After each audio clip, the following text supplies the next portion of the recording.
From that moment on, Lynette and I have been designing this box swap trick with the objective of getting close to the core.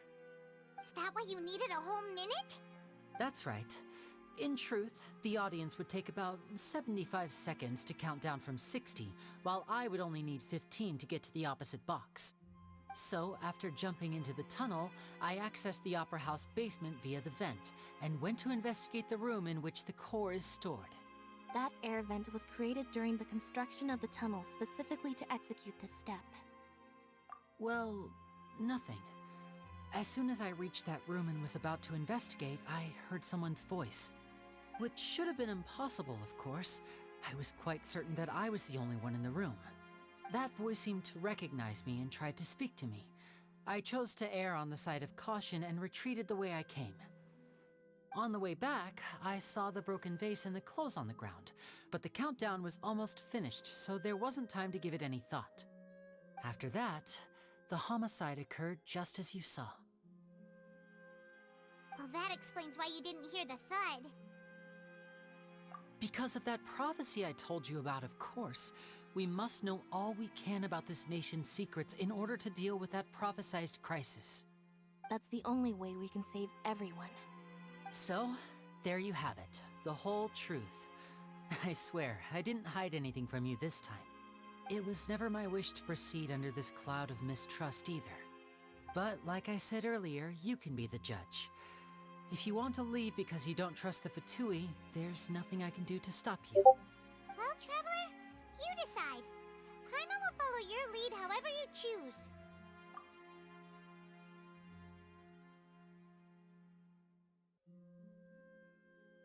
Okay, thank you. Thanks for giving us a chance. The current problem is that the scales are tipped pretty badly against you two. If we want to refute the Hydro Archon's accusations, we're gonna need a seriously watertight defense. Huh? Oh, Paimon thinks she gets what you mean.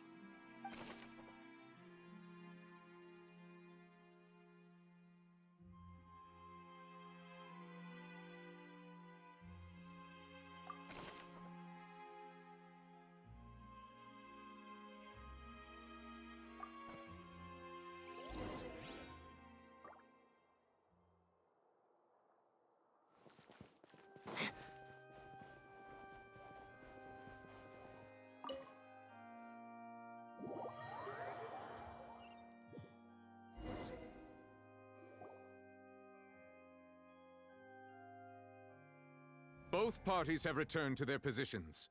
Let us continue the trial. When last we left off, Mr. Linney acknowledged the new evidence presented by Lady Farina as fact. Therefore, Lady Farina may continue stating her reconstruction of the events. That took long enough. Now then, if everyone would lend me their attention. At this stage, let's revisit that scene from Linney's perspective.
говорить.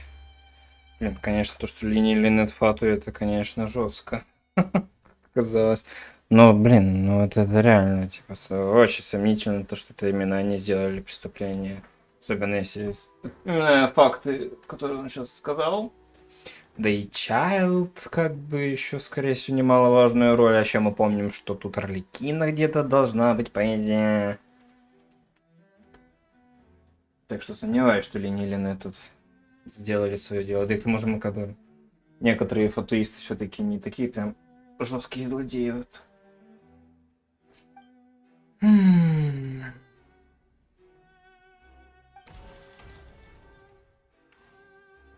As the countdown began, he entered the tunnel.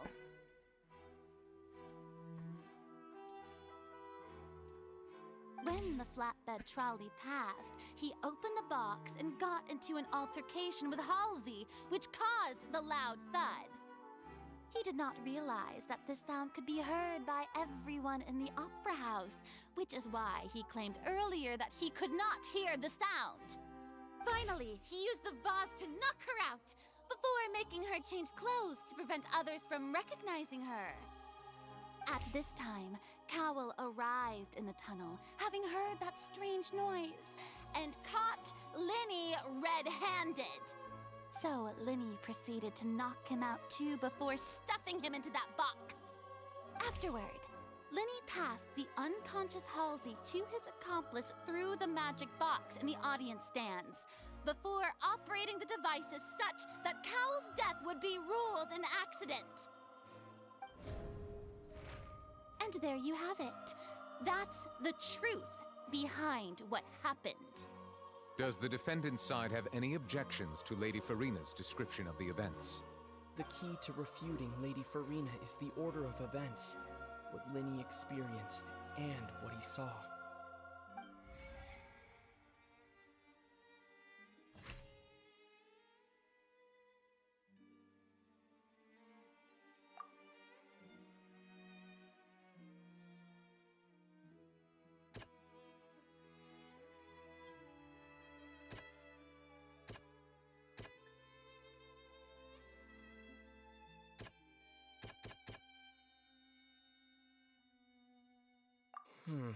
Seems this won't produce. Не входит.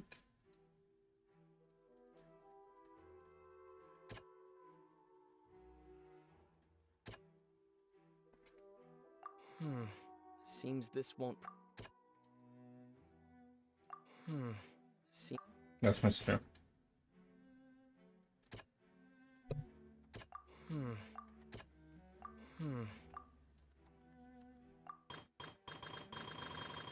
А, тут именно надо...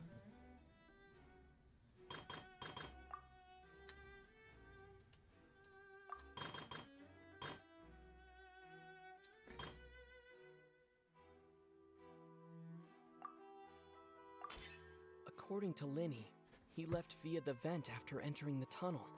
He couldn't have had that altercation with Halsey. Ясно.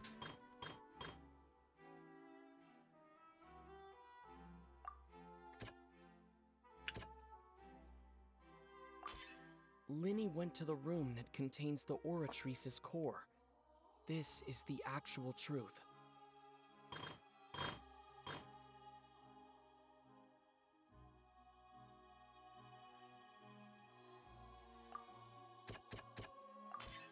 Linny did not take part in the underground altercation. He only witnessed traces of the aftermath. Attention! Ace Detective Paimon has something to say! When the countdown started, Linny did indeed go into the tunnel. But he immediately used a vent to access the Opera House basement, which is where the underground core of the Oratrice is stored. Once he reached that area, he heard a voice in what should have been an empty room. Since he felt something was amiss, he returned immediately.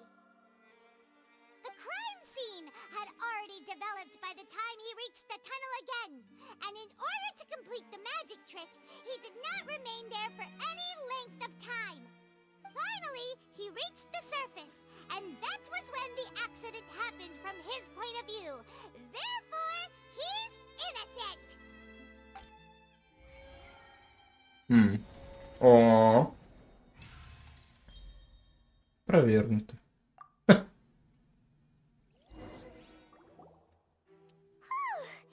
Paimon did it!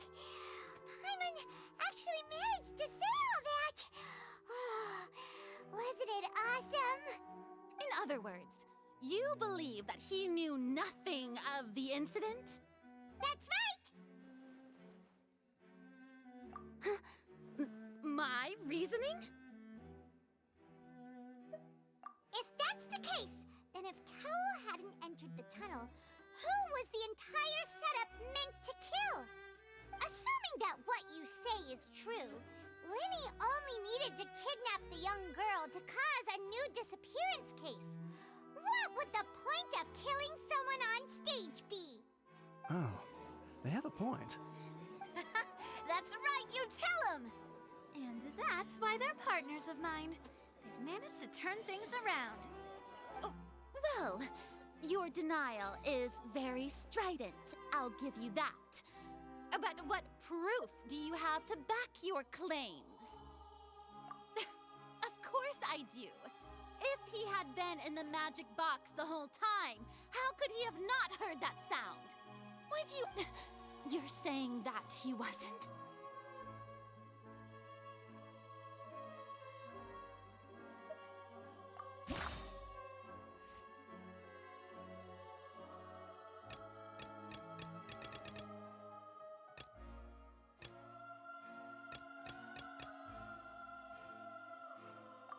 Are you sure we don't need to give this more thought?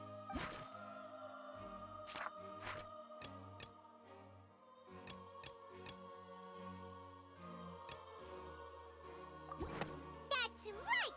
Linny wasn't in the box or in the tunnel. That's why he didn't hear anything strange during the performance.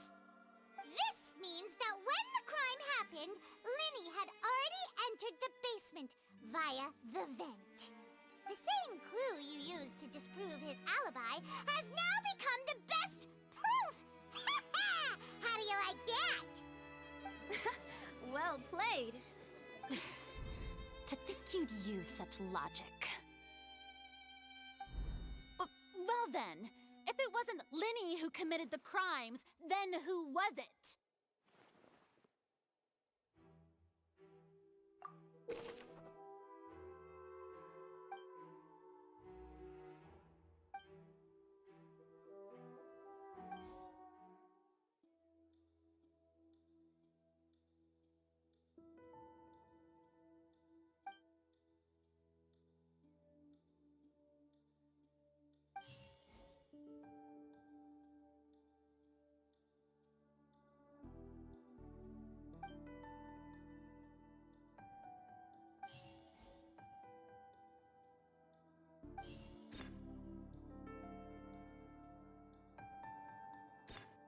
The deceased's name is Cowell, Linny's assistant. He would have been able to tamper with the equipment. Halsey is the missing person and an ordinary audience member. Or did she have her own scheme all along? Could there have been a third person involved? Is that really a possibility? Halsey is the missing person and an ordinary audience.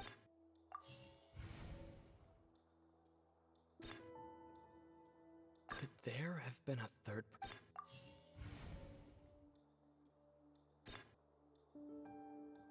The deceased's name is Cow.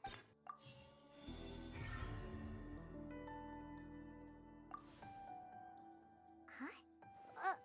That can't be right. Are you serious? The killer was, in fact, Cowell, the deceased! Oh, is that so? How interesting! Let's hear your reasoning then. What I must do next is recreate the truth. What Cowell did, and how he went from would-be perpetrator to victim. No one entered or left the opera house through its entrances, So where would the criminal have wanted to take Halsey? The deceased's name is No one entered or left the No one entered or left. Linny was not in the tunnel at that moment, which gave. Halsey's clothing was in the tunnel. The sound we heard may have come from a clash between. It would have been tough for both people to fit into that vent.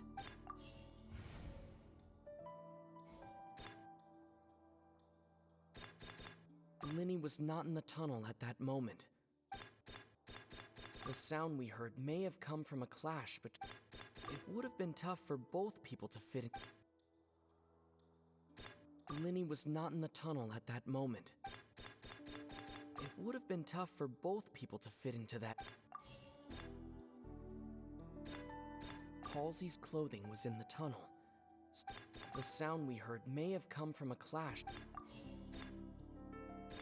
The deceased's name is Cow. No one entered or left the opera house through its entry.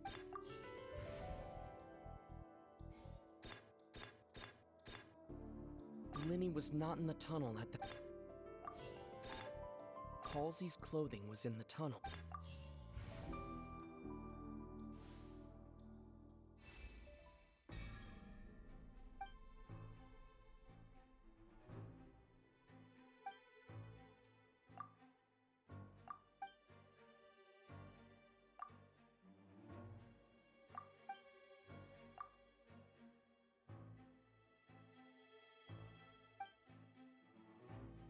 What's wrong, Traveler? Are you still having trouble figuring things out? I see how it is. So this was all just a bluff. And here I thought you had something to show for it. But it seems you're still far from the truth. Look, since we're at a dead end, why not consider a different track? Just like the trick as it transpired, the end result must have been utterly different from the magician's initial design. If only we knew how Halsey disappeared. Well, that would be nice, but the tunnel only has 3 exits, and none of them seem very likely. And it's not like this is a magic trick where you can just make a real live person disappear. You know, like you did from that water tank, Lynette. Excuse my interruption, dear opponents, but do you not see that the crowd is growing impatient? There is no greater sin in this opera house than an awkward delay in the performance.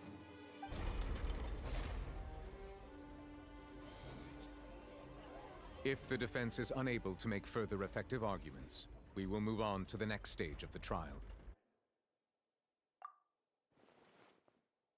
Linny was not in the tunnel at that moment, which gave our. The sound we heard may have come from a clash between the. The deceased's name is Cowell, Linny's assistant. The vase was not broken by chance. It was used to cover important evidence. The water.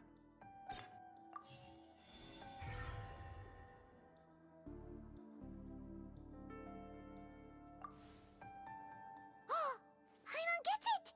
It all comes together if Halsey disappeared instead of being kidnapped. Lynette escaped from the water tank, vanishing gradually and leaving only clothes behind. If there's a similar method where a person could be transformed into water... Just a moment, please. I do hope you know how preposterous you sound at the moment. How could a person ever be transformed into water? This is reality we're talking about here, not some magic trick. Must we really? I should think that of anyone. Your friend Linny already knows this truth very well.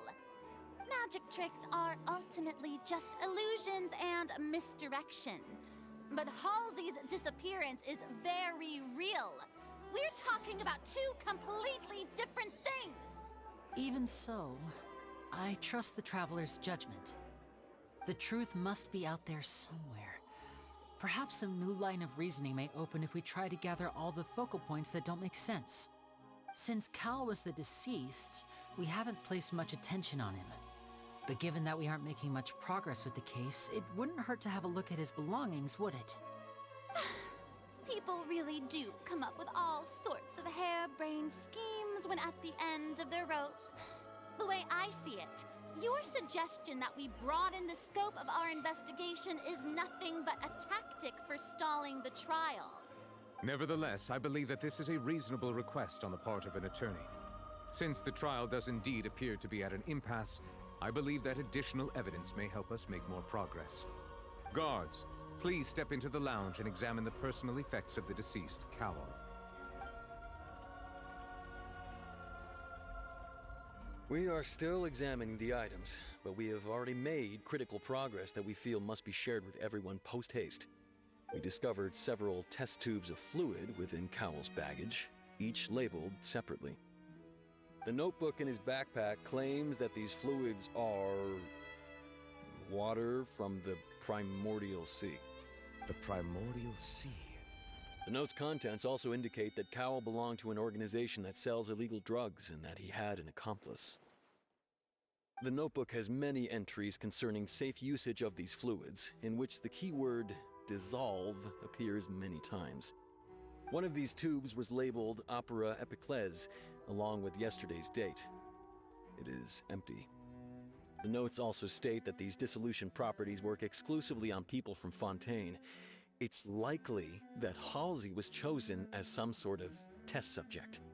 As such, we believe that the defense's hypothesis is, in fact, supported by sufficient evidence. You've got to be kidding! People dissolving into water? Could something so ridiculous actually be true? Wait a moment.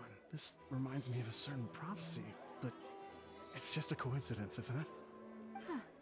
If people can become water, does that mean that the water tank's real use was as a means to hide water stains? And if Cowell was targeting that girl... Wait just a minute. Could that mean... You two, with me, quick! Demoiselle, wait! What about your partners? Let's go. Just trust me. Order! Order! It is undeniable that further examination of the deceased's personal effects has yielded some surprising results, but we cannot yet verify the veracity of these clues. Still, let us assume that these clues are indeed authentic, albeit with the understanding that Ms. Halsey has yet to be found. Guards, please continue examining the items along these lines. Mr. Linney, it appears your hypothesis is supported by the evidence, so please continue speaking. Of course. Thank you, Your Honor. If we uphold this hypothesis, I believe that many of this case's seemingly unrelated clues can be connected together. Right! Like the metal hook! That one didn't make sense at all. Let's think about this. Cowell's methods must have something to do with that water from the primordial sea.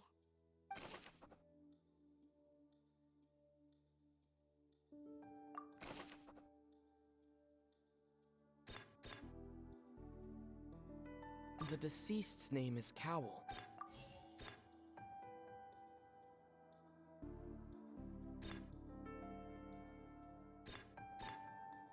Now it seems like the hook rope was not meant for another magic trick.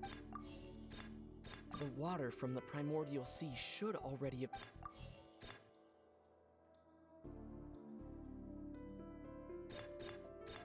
Lynette was in the magic box on stage the entire time. I remember there was something else within the inner layer of that...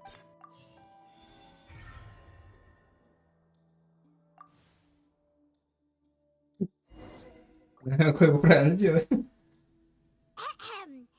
Ace Detective Paimon's time to shine again! In the original plan, Cowell would tamper with the water tank rope and the number selector securing his target. When the magic box containing Halsey was lowered, the metal hook would retract gradually and pierce the balloon at the top of the box. When the balloon attached to the box popped, the water from the primordial sea inside it would pour down and dissolve Halsey. Afterward, Cowl would enter the tunnel and break the flower vase to conceal the water inside the tunnel, with the remaining evidence being covered up by the water tank on stage. But he encountered something unexpected in the tunnel and wound up being fatally hit by the same water tank he meant to use to cover his tracks. Huh. That does make sense. That actually links together a lot of the more confusing pieces of evidence.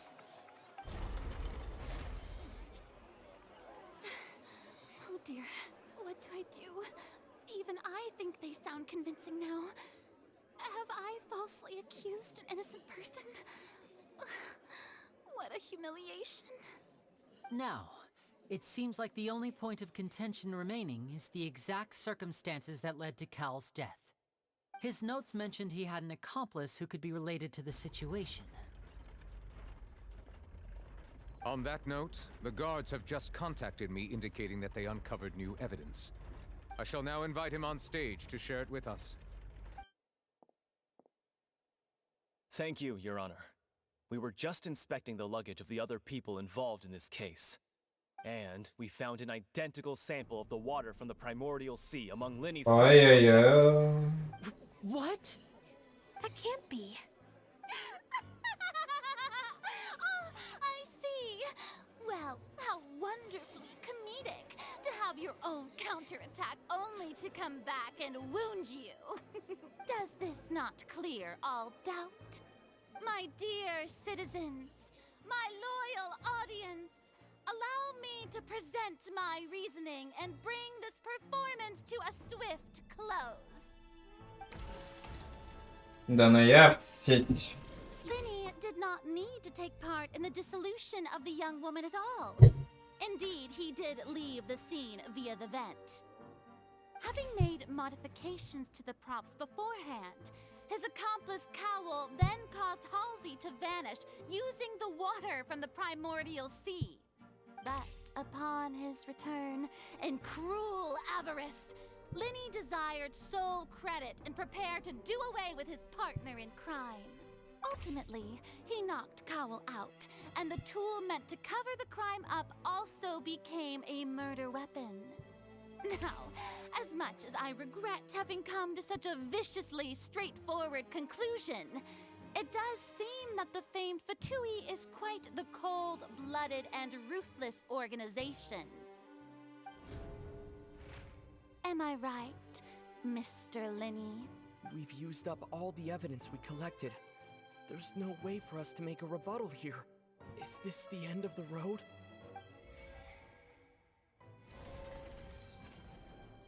Oh no. Paimon can't think of anything either.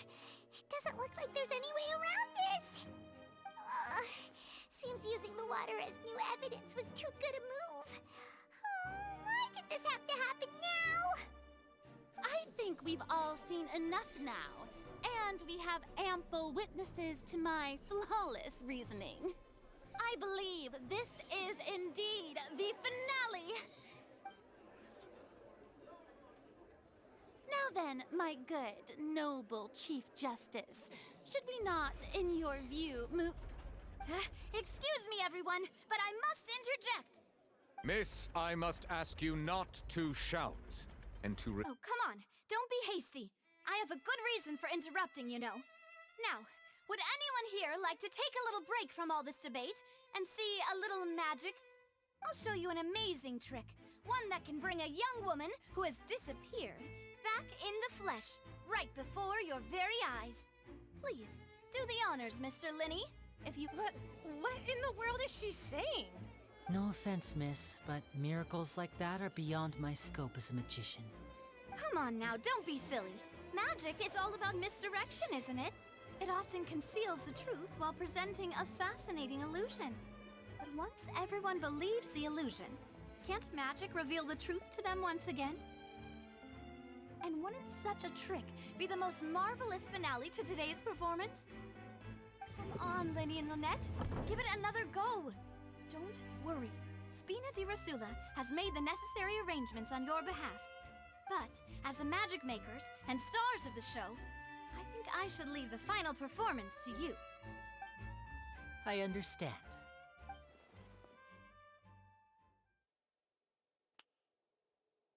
And voila.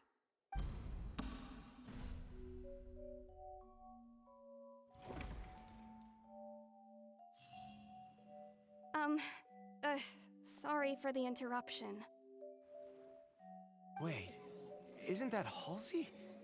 So the whole thing about people dissolving wasn't true after all? To be clear, I'm only here because this person told me that if I testified, the merit of doing so would lessen my sentence. I was hiding outside this room listening to the proceedings because I was afraid that I would be the one put on trial. I was just feeling happy that no one had noticed me, and then before I knew it, she caught me. That'll teach you to underestimate us three. Where should I begin? I'm sorry. I'm the one who killed Cowl. What? Why? Firstly, my name isn't Halsey. It's Lillian. Oh. And I'm originally from Mondstadt. I heard that Linny's show was gonna be a real thriller, but I missed the chance to buy a ticket, so I stole one. That's how I make a living. I steal stuff here and there. And I'd never been caught before. But I was noticed at the harbor a few days ago, and I barely got away. Linny was the one who caught me in the act. Hey, no wonder you look familiar. So you were the thief. Liddy even mentioned that you were pretty skilled. А, это I этот. thought that would have been the end of it, but then the number selector chose me. He even mentioned the Fortress of Meripede. That's a prison, isn't it? So you can imagine how shocked I was. I thought he was onto me for sure. So I played along with the show while looking for an opening to flee. But then I got water poured on me for no reason, and then someone jumped into the tunnel to nab me. I wasn't going to take that lying down, so I knocked him out and stuffed him into the box. There was nowhere to run from there, though, so I had to change my clothes and hide in a box containing performance costumes. I slipped out after the first guard arrived at the scene and continued hiding inside the opera house. Can a person even hide in there? But I swear I didn't know that the water tank would fall down. Really, I swear it. Had I known that, I wouldn't have put him in the magic box. I may be a thief, but I'm no killer. Well, that makes everything pretty clear now, doesn't it? This time, we need to tell the entire story from Lily-Ann's perspective.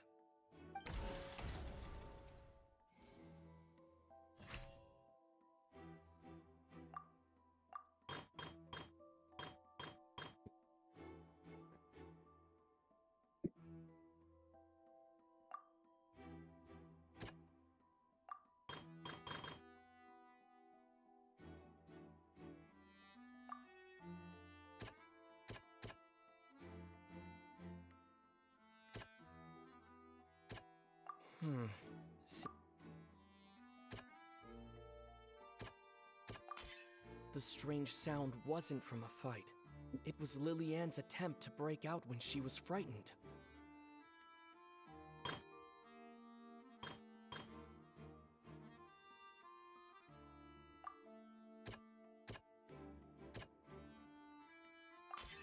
The flower vase was not broken to cover anything up, but was smashed during the struggle between Lily-Ann and Cowl.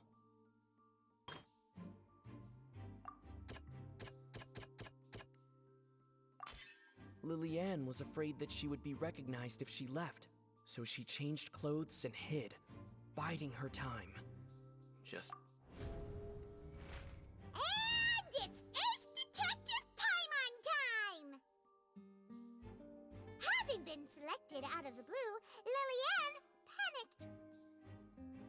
Her panic only intensified after she entered the tunnel and had water poured on her head. So she kicked the door open, producing the thud we all heard. Hearing the commotion, Cowl leapt into the tunnel, only to discover that Lily-Ann had not dissolved. He did not know that Lily-Ann was not from Fontaine, but was a thief who made her way in by stealing a ticket. Mistakenly believing that the water from the primordial sea needed time to take effect, he tried to force Lillian back into the box. The two broke the flower vase during the struggle, but Lillian came out on top, knocking Cowell out and putting him in the box. With no way of escaping, she changed her clothes and hid in the costume trunk until the performance ended.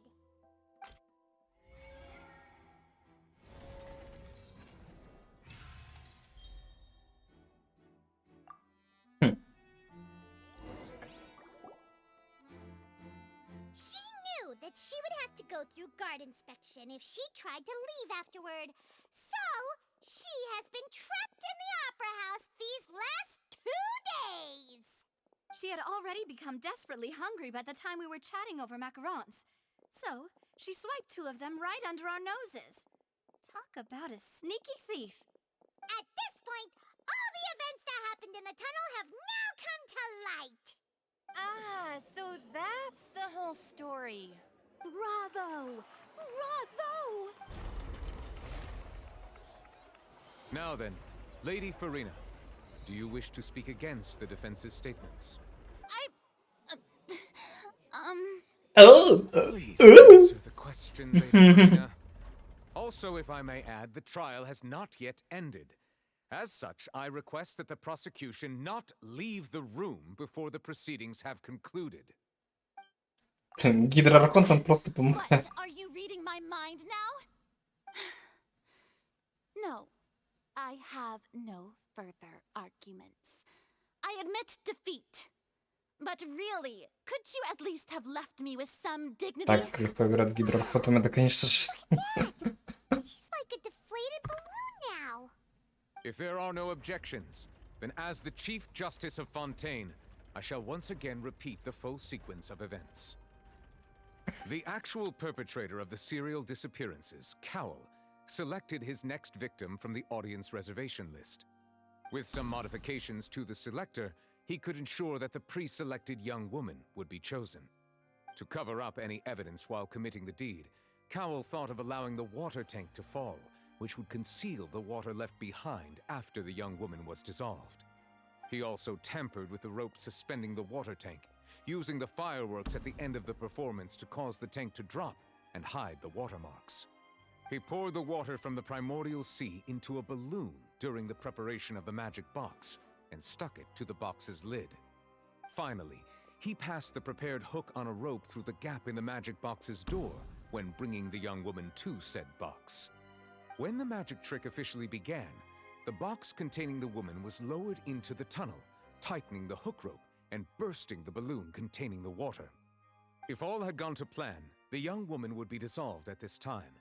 However, Lillian was not from Fontaine, and thus fled the box with a loud noise. Realizing that there was trouble, Cowell entered the tunnel and met Lillian. Thinking that the waters had not yet taken effect, he decided to proceed. However, his opponent was more capable than he thought, and he was overcome, knocked unconscious, and placed into the magic box, and thus became his own final victim. Lillian, according to her own statements, then changed clothes and hid until the performance ended, before hiding in other parts of the opera house. As for Linny, he was in the underground structures within the opera house, and was thus ignorant of these happenings. From this reconstruction of events, we can conclude that Linny, the accused, is in fact innocent. While there is much in Linny and Lillian's conduct that should still be investigated separately, this case, at least, can be handed over to the Oratrice to make the final decision.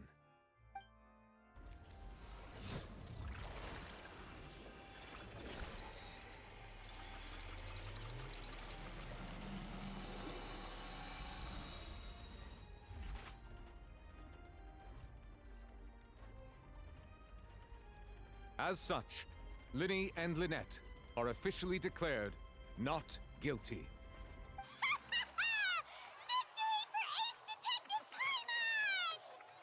Great work, partners. Thank you all. Thank you so much. Next, I think we deserve an explanation, Guard Vaughn. How did you find the water from the primordial sea in Linny's baggage? Right! Your discovery caused me to make a serious mistake, you know. Or was that not a discovery, but false evidence that you dared to bring before this court? I suspect that the accomplice mentioned in Cowell's notes was not Linny, but you, yes? I'm sure you know what you must do to lessen your sentence. Speak quickly! Unless you want to earn yourself a one-way ticket to Coupon Town. I was just following orders. We were supposed to place blame for the serial disappearances onto Linny, and thus cause suspicion to fall on the Fatui. The higher-ups said this was the best opportunity to do so. And now that your plan has fallen through, and the secrets of the water have been revealed, you have become a liability to said higher-ups, yes? Therefore, you would be wise to tell everything you know, and seek the protection of the guards. Yes, I'll tell you everything I know. Our boss discovered that the water can cause people to dissolve. It can also be made into a potion, which when extremely diluted, can cause people to experience unforgettable exhilaration. We've been in this business for a while now, and have made decent more off it. The disappearances were also the boss's idea. I mean, this is the boss we're talking about. The...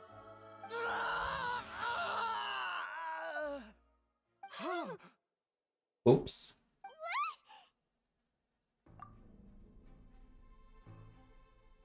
And now he can no longer talk. Such ruthlessness. I shouldn't have expected any less of them. An outrageous act.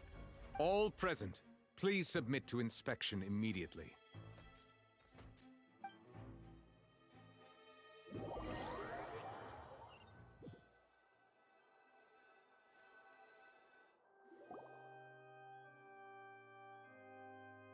So, we're just going back now?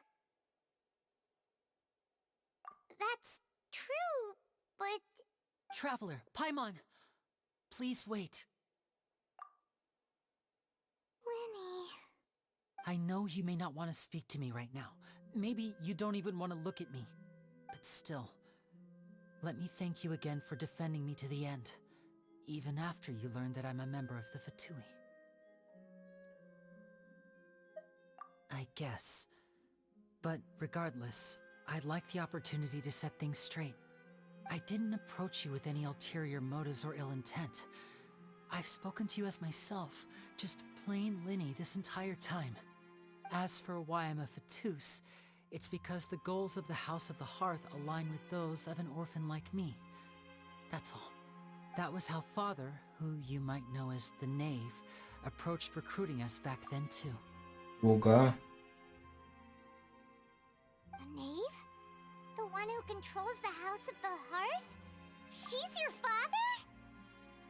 Слуга это Арлекина? Не? Правильно помню? That's right. And since we're here, I was wondering, would you mind hearing a Я story? не помню. It's about my past.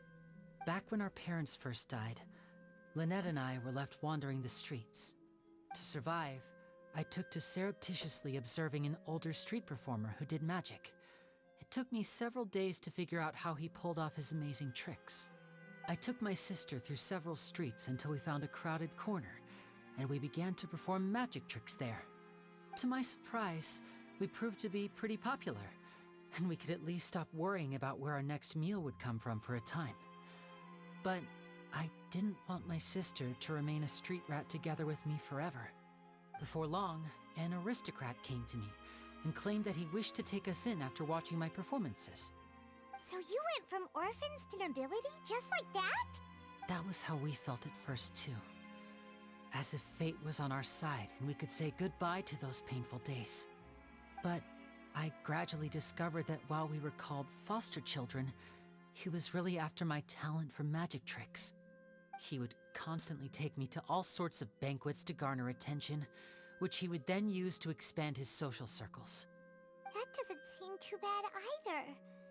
Better than roaming the streets at any rate. It took a while for me to realize just how dark his heart really was. after one particular performance at a banquet, I discovered that Lynette was not on the same return vehicle as me. I waited a long time after we returned home, but she did not come back. I went to that noble's bedroom and asked him about her whereabouts. The answer he gave me was, she caught the eye of the most eminent person at the banquet, so I sent her over as a gift. I mean, you'll be able to perform your magic regardless of who your assistant is, yes? Oh no. So he was gonna... But wouldn't Fontaine's laws deal with such people? As far as outsiders are concerned, this is a relationship akin to adoption or foster care, and they have their ways of escaping the eye of the law. I managed to ferret out the location of the mansion of that so-called eminent person and hurried through the night. But by the time I leaped over the walls, avoided the guards, and made my way in, all I saw was the moonlit ground covered in blood, and the knave standing there in the darkness. So, she'd already taken care of that guy. That's right. She had rescued my sister before she could come to any harm, and had even discovered several girls hidden in a basement, all of them orphans. Father, I mean, the knave, might have seen something in me, and so she made me an offer. The House of the Hearth welcomes you, for your interests align with ours. Here, none will ever betray you. Indeed, betrayal shall never be permitted here. I was hesitant to trust her. I mean, I had just been betrayed by nobles. But she was also quick to destroy the noble who had taken us in at first, giving us back our freedom. Oh, so that's how the two of you joined the House of the Hearth. She has her own plans. She has gained permission from the Tsaritsa to first use the Gnosis' power once she obtains it. She plans to use it to find a way to break the prophecy and save Fontaine. So, she believes in that prophecy too? That's right. The whole House of the Hearth is currently working to combat that crisis.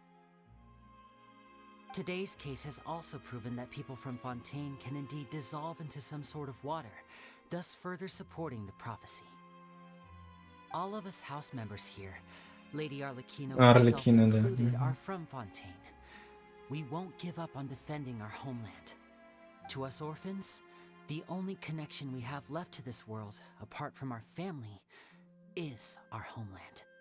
So, from small deeds like distributing magic pockets to huge schemes like stealing a Gnosis, everything is aimed at dealing with that prophecy.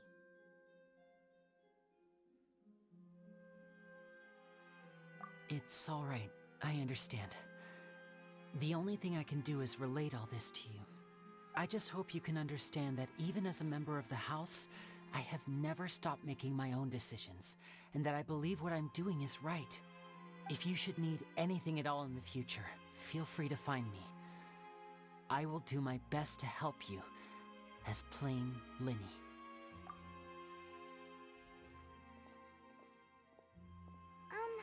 Ну, блин, мы должны сдружиться снова.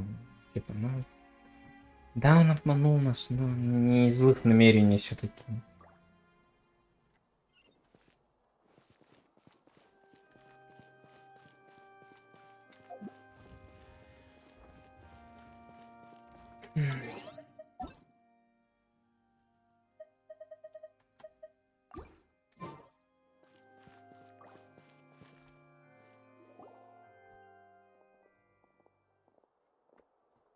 Hey there.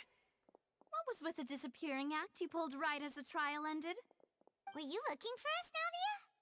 Well, this whole thing isn't exactly over, is it? I do feel that we're getting closer to solving the serial disappearances case, though. Don't you think so, too? Huh? What's wrong, my dear partner? Besides, are you sure we're the ones who can crack a case that's been cold for decades now? And given that there's new evidence from the trial, there should be a trail of breadcrumbs for the Hydro Archon's people to follow now, right? Ah, I see. Well, I won't lie. I'm a little shocked to hear that from you. But I suppose you are just travelers who have only arrived in Fontaine after all. Sorry, I might have been too presumptuous. Don't say that, Navia. Ah, and we were having so much fun investigating with you, too. It was like having new waters flowing into a stagnant mire, causing new hope to spring forth, and the reflection in the murk to become clearer. Sorry about that. I'm a bit prone to nostalgia. Don't mind me. Wait, shall we have a farewell meal? You know, to commemorate our time as partners? Huh? Do we really need to get that formal? Well, guess you really did treat us as partners, huh? Well, I'd just like to have a proper ending to every important memory. That way there are no regrets later. Anyway, it would just be a meal, so it shouldn't take up too much of your time. You don't have to twist Paimon's arm. If Boss Navia's treating, count Paimon in! Oh, wonderful! In that case, why don't we return to the court of Fontaine and head to the Hotel de Boer? I believe we'll make it just in time for dinner. All right then, let's have our farewell meal!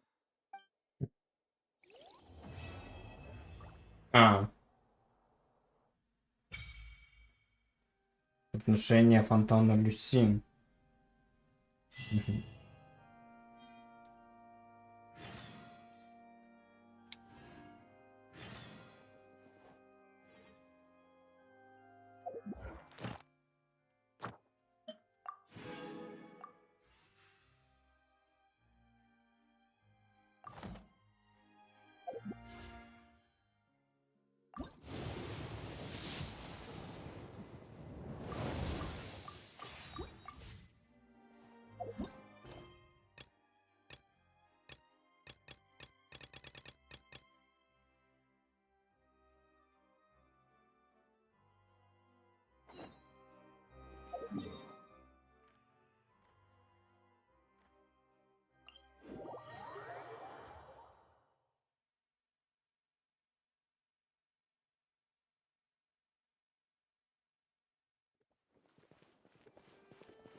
Одноручным.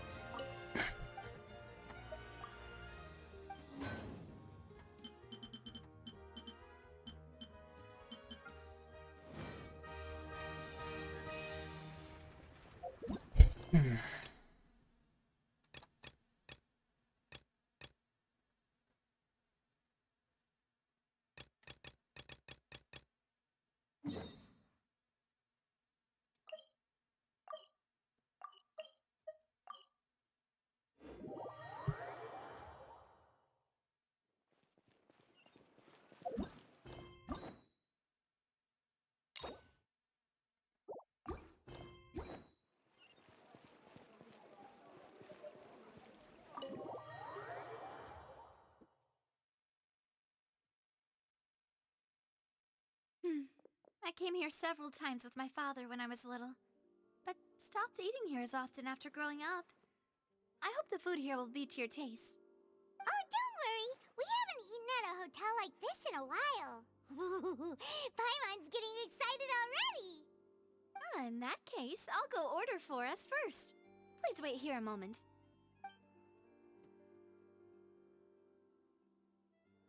Ooh, everything looks so good.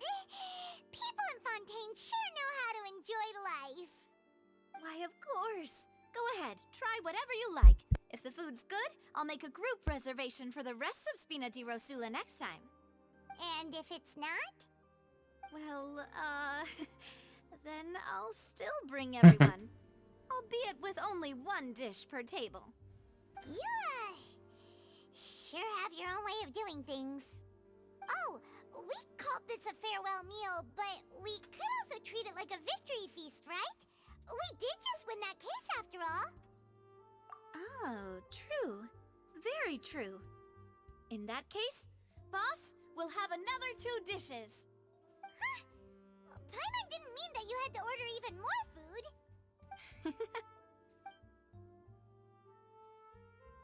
Speaking of cases, do you think that the mastermind behind the serial disappearances will get caught soon now that this has all happened? Well, we've certainly taken a big step forward, but I feel that's about it. We know that there's an organization that means to dissolve these young women, but we still don't know what they are really after. If it hadn't happened right in front of us, Paimon wouldn't have ever believed that a person could be dissolved like that. Right? Yet it was because this was such a preposterous notion that the investigation could never really move forward before. Ugh. If only that guy could have finished speaking! We were so close to hearing who was behind it. In such investigations, even the smallest step can seem like a yawning chasm if the trail of clues is cut off. To be honest, I don't have high hopes for any follow-up that the authorities might conduct. It's not that I don't have faith in their ability, it's just that a different perspective is required in some matters. It's easy to guard against and deceive a single narrow perspective. A shift in thinking is required at such times in order to produce a breakthrough. Which is exactly why the Spina di Rosula exist. Those highfalutin folk are not all-knowing. That's why we exist. To seep into the cracks where filth falls through, where their watch fails them. That's the kind of problems we solve. Seems Paimon thought things were simpler than they actually are. It's all right. Well, this was supposed to be a farewell meal, so I doubt you have further interest in this business, right? Let's talk about something else. Like, what are your future plans? That's true. We didn't have a chance to speak to her after the trial ended. It didn't really seem like the right time or place to do it anyway. I see. So, your primary objective, which has been foiled so far, was to have a chat with the Hydro Archon. I've heard that there's a long line of people waiting to meet Lady Farina. I suspect you'll be waiting for quite a while, considering that you missed your chance today. Yeah, we've heard that she's super popular here in Fontaine, and that it'll be tough getting any of her time. Well, would you consider some more, unique ways? Perhaps even methods of, let's say, questionable legality? Guess that's Spina di Rosula's boss for you. Chock full of sketchy ideas. Well, what did you have in mind? Well, one way would be to infiltrate a performance troupe at the Opera House, only to abandon your act at the play's climax and ask to speak to her after the performance. I'm sure Lady Farina would be eager to see the ending, and would agree in order to finish watching the play. Don't you think? Could you suggest something a little more practical? This plan seems pretty hard to pull off. We'd have to go learn how to act, and acting's really hard. All right, here's another. Find a way to conceal yourselves under her bed. Then, wake her up in the dead of night and demand answers. Don't let her go back to sleep until she answers all your questions. I can personally testify that this one works. When I'm sleepy, I'll do anything as long as I can finally get some sleep. That might work, but that's not really the problem. The problem is we don't want to get ourselves arrested. Ah, valid point. I overlooked that part. I was just thinking about leveraging a person's desire for sleep. All right, no more joking around. Perhaps you could... Oh, I don't know. Cut the line when she's on a break. You did defeat her in court, clearing citizens of hers from false accusations. False accusations she had nearly upheld personally. I imagine that she feels quite ashamed about the whole thing. You mean that if we catch her while she's on a break, she might be too embarrassed to refuse? Oh, that does make some sense.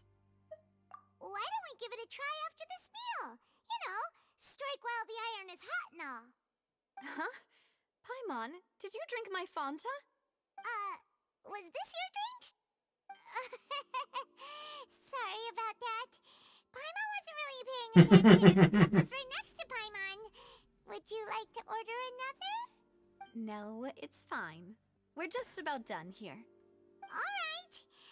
Honestly, Paimon wouldn't recommend Fanta anyway. It tastes kind of salty and icky. Is that so? Huh.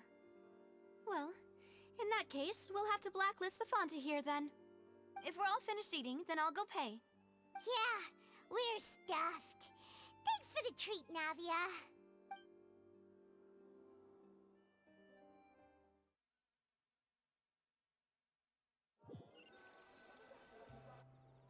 Oh, so full. Paimon can barely float anymore. Nah, that would be so... normal. You know, like you.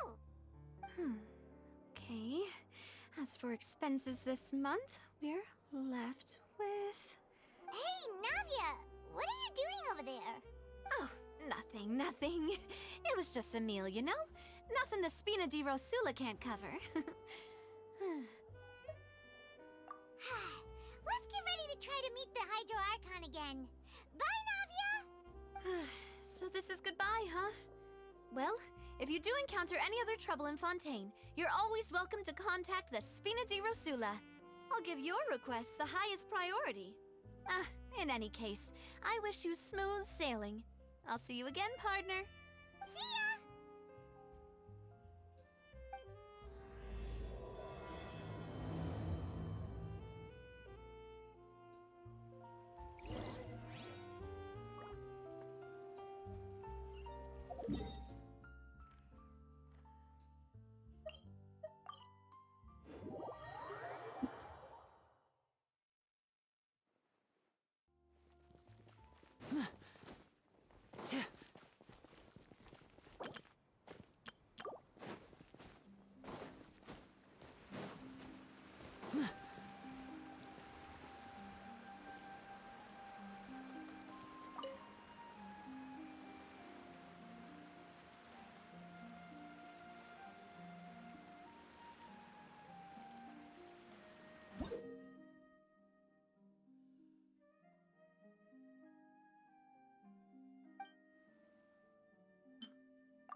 Ну, также 50 уровней.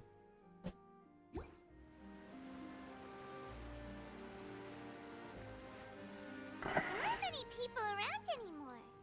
Looks like that boat we took to Araneas might have been the last one. Looks like we're back here again. Huh? Traveler? Are you hearing voices again? Ugh. That's kinda spooky. Are you sure we don't want to come back in the morning? Vache? Hey, why are you still walking towards it? There might be something nasty in the water. Huh? Hang on. Paimon can kinda hear a voice. It's calling for Vache, right? Hey,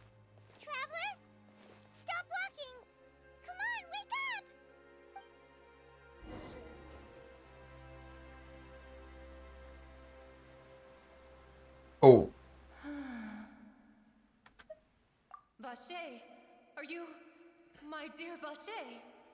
No, wait. You seem to be someone else. Do you know Vache? Do you know where my love is? Wait. Who am I? I'm very sorry. I fear I do not know. My memories feel like they have been washed away like a flood.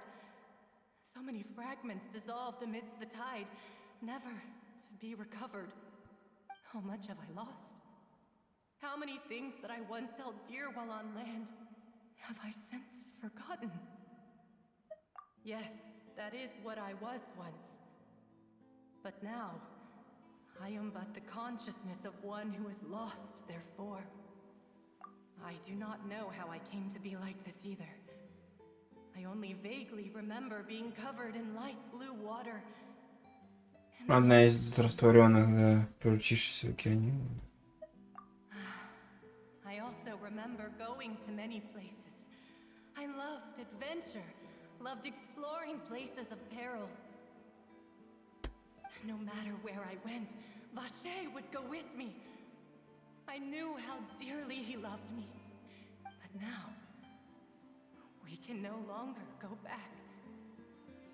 The pain of such parting. I never knew how heavy it could be. No, our reunion no longer has any meaning. There is no way for us to create any new memories. The thought of me gives him no succor. So let it lie forgotten beneath the waters. If you meet Vache, tell him not to look for me. Tell him to move on.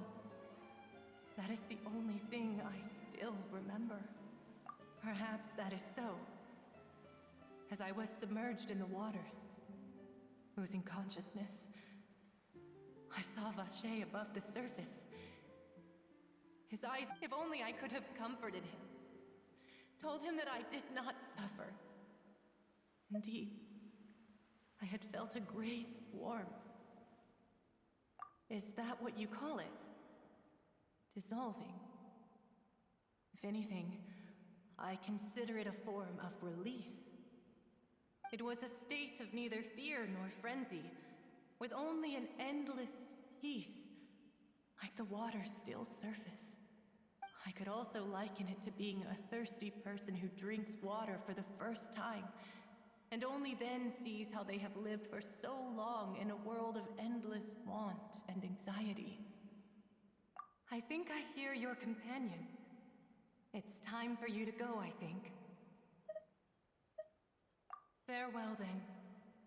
I am glad that you were able to sense my presence. Remember, if you see Vache, tell him not to seek me out any longer.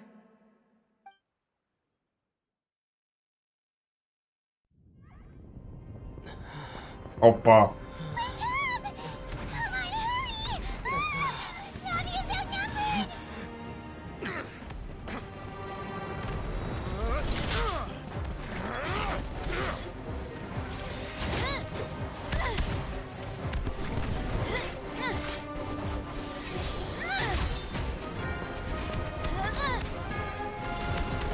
Look out!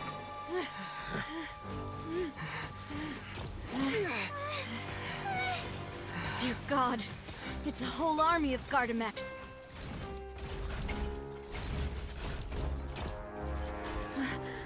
Chlorand? Оп.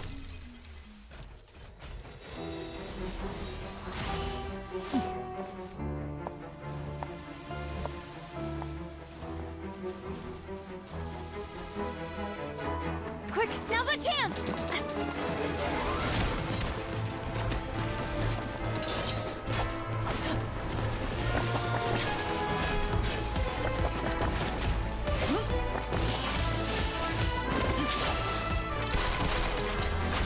Хрена. Пистолет.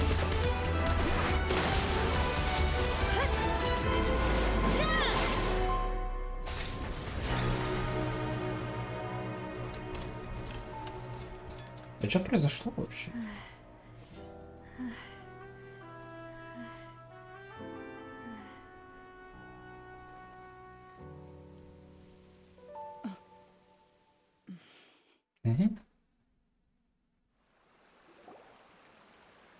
I should thank you for lending us your sword there, Clorand. But before I do so, could you explain how you managed to show up here? I followed you. It seemed to me that danger has followed you more closely as of late. I believe that following someone without their knowledge is actually called stalking, is it not? Mr. Callus's last wish was for me to ensure your safety, and I will not betray his trust. He would do the same, were he alive today. Do not speak of my father! Опа. Sorry, demoiselle. I was not strong enough. Thank you for your aid, Miss Clorand, but do keep an eye out for your manner of speech. I believe we all wish to avoid unnecessary emotional harm. Sorry, I did not consider your feelings. Whatever. What else do you know? How did you come to the conclusion that I'd be in grave danger? I doubt I know much more than you, but I believe that the mastermind behind the serial disappearances is very powerful. Your performance tonight will almost certainly attract their attention. I'm sure they've known about me. To be honest, I'm shocked it's taken them this long to act against me. And what about these Gardamex? I thought only those associated with the Maison Gardiennage could control them. None of these mecha have serial numbers. I was sure to check a moment ago. They are not the ones used by the authorities to enforce the law. I can only conclude that some powerful or wealthy party must have obtained them via illegal means, deploying them as a private force of sorts. What? Your point being that they're out of Spina di Rosula's league, then? Yes. Be careful, and do not act rashly.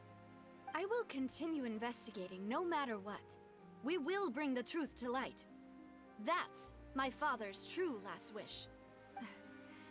Regardless, thank you for your help today, Clorand. But if you get any ideas, tell me first. I don't much appreciate being followed. I do not think that they'll strike again anytime soon. So I shall stop following you. Good day, all.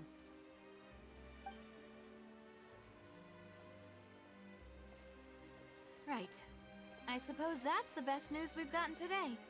Demoiselle, I believe that Miss Clorand was being sincere with you. If we tried, we could attempt to thaw relations a little.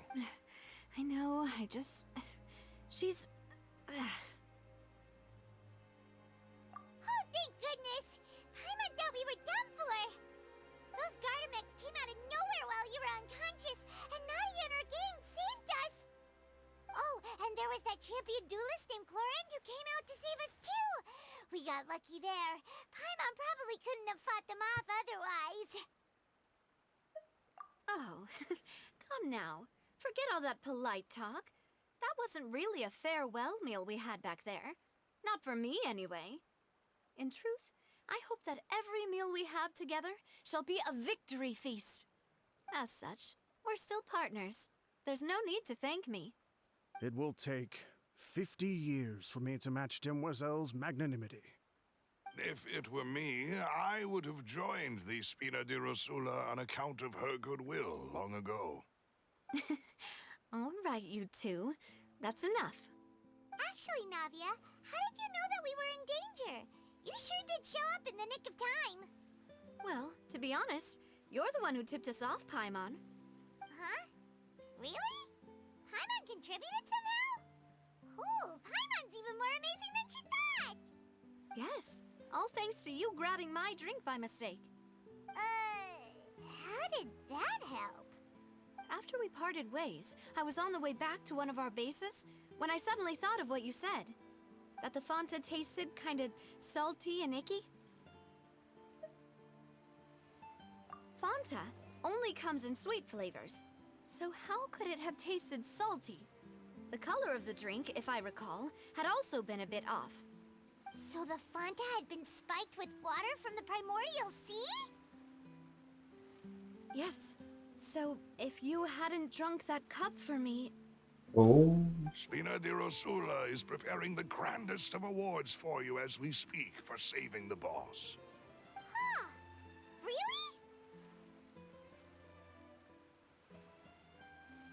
I sent people to Hotel de Boer to investigate, but whoever did this left no trace at all. That's when I figured out that you might be in danger and hurried here as quickly as I could. But why would they go after us too? All we did was defend Linny in court and help clear his name. Как всегда, в Now принципе, we're ничего involved in нового. this mess too, aren't we? Well, you did foil a plan that they were probably pretty proud of, and almost got their name in the process. Speaking of which, did anything strange happen when you drank the primordial seawater? Well, it can't be a coincidence that the traveler fainted just now. He said that he heard that voice calling for Vache again. Oh, and this time Paimon heard it too, but it was real faint. Does this situation have to do with the primordial seawater then? Does that mean the primordial seawater raises someone's sensitivity to hydro when it's used on people who are not from Fontaine? That doesn't sound like too much of a bad thing, to be honest. New intel? While you were out cold? Well, let's hear it, shall we? Oh, that is important. Vache. That name doesn't ring a bell. I suppose he hasn't stepped forward as a witness in court lately. Since he saw that young woman dissolve, he was at least at the crime scene. But he never gave testimony or any information regarding people dissolving in the primordial seawater. Could he have been threatened? Yes, thank you. This is very important information indeed. We will continue to investigate. Oh, you mean you'll help us investigate? Well, you did say that our farewell meal didn't really count. That means we're still partners, right? And besides, we're in this now whether we like it or not. You're not gonna let those people who targeted us get off the hook so easily, are you, Traveler? Demoiselle, do try not to look quite so pleased. You are the face of Spina di Rosula, after all. You talk too much. Well, in that case, let's head back to one of our bases, shall we? I'll arrange accommodations for you.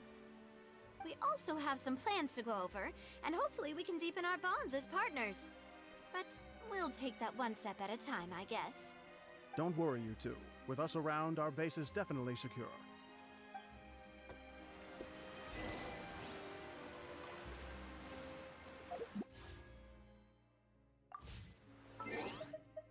Ой.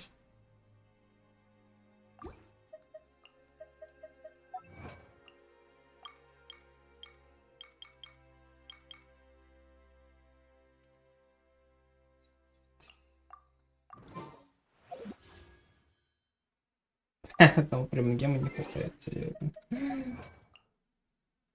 Бала. Ау.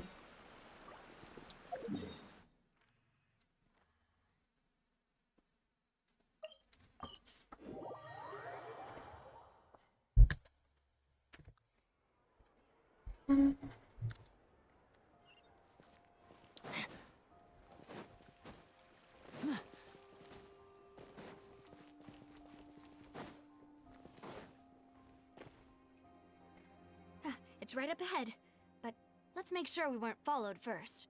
I've been keeping watch, Demoiselle. I haven't spotted anyone suspicious thus far. Very good. But let's not let our guard down for now. I shall find rooms for our respected guests. Thank you, Malus. Now, let's continue, Traveler.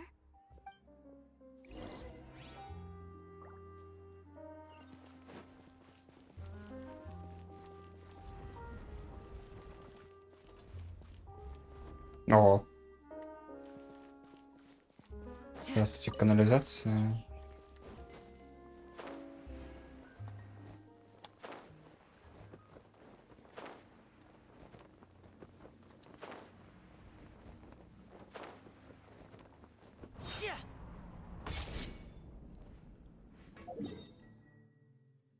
Ну вот как раз таки вот этот телепорт.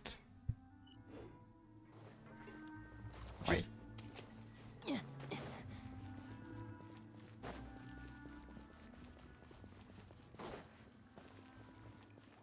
Даже дети живут, фига себе. Это, кстати, немножко напоминает, как в Ханкае, типа, первая локация была, типа, вот подземный мир и надземный мир.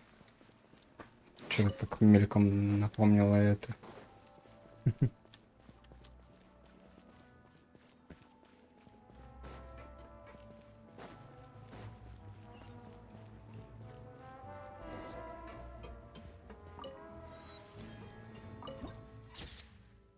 Земля порочных теней и мутных течений. Кстати, да, теперь же можно попробовать. Ну, сейчас занесу их, получается. Поймаем. Ой.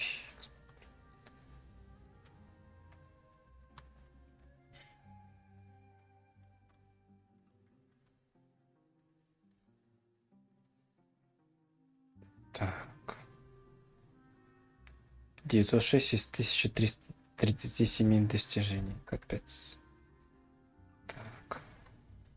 Ой.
Да.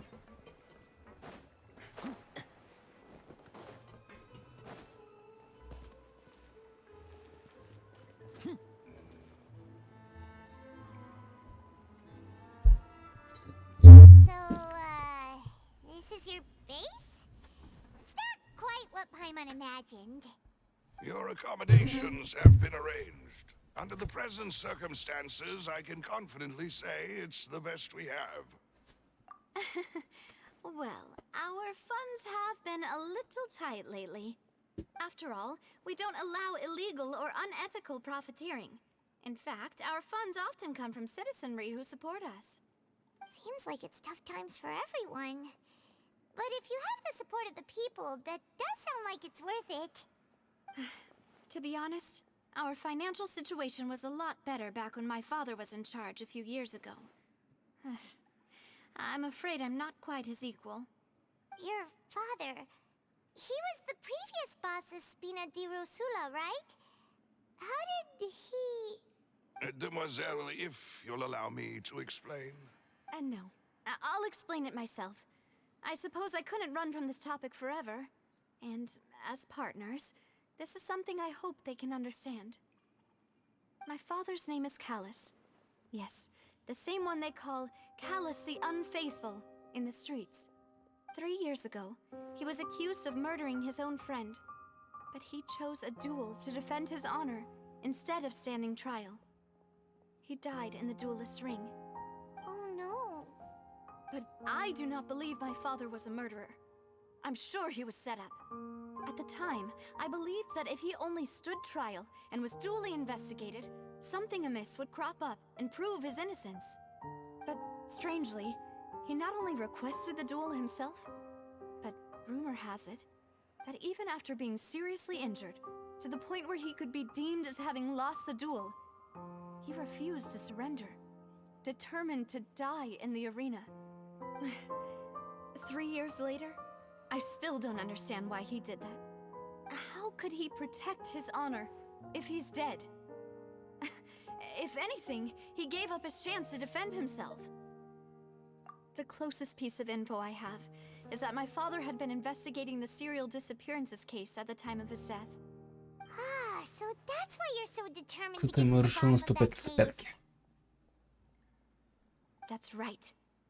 I've also tried to investigate the murder my father was implicated in, but I haven't found a single new clue in my countless reviews of the investigation records. However, I believe that if the murder case is related to those behind the disappearances, they must know something. I must know what really happened. Was my father coerced? Framed? Even if he really did kill his friend, I must get to the truth. If only he'd been more open with me when he was still alive. He even hid the fact that my mother died due to complications when giving birth to me. Hmm. And now, here I am investigating his death. You really are a handful, aren't you, Papa? Demoiselle, please, if there is anything I can do, anything at all. I also will never believe that Master Callus murdered anyone. There are none whom I respect more than the two of you, Demoiselle.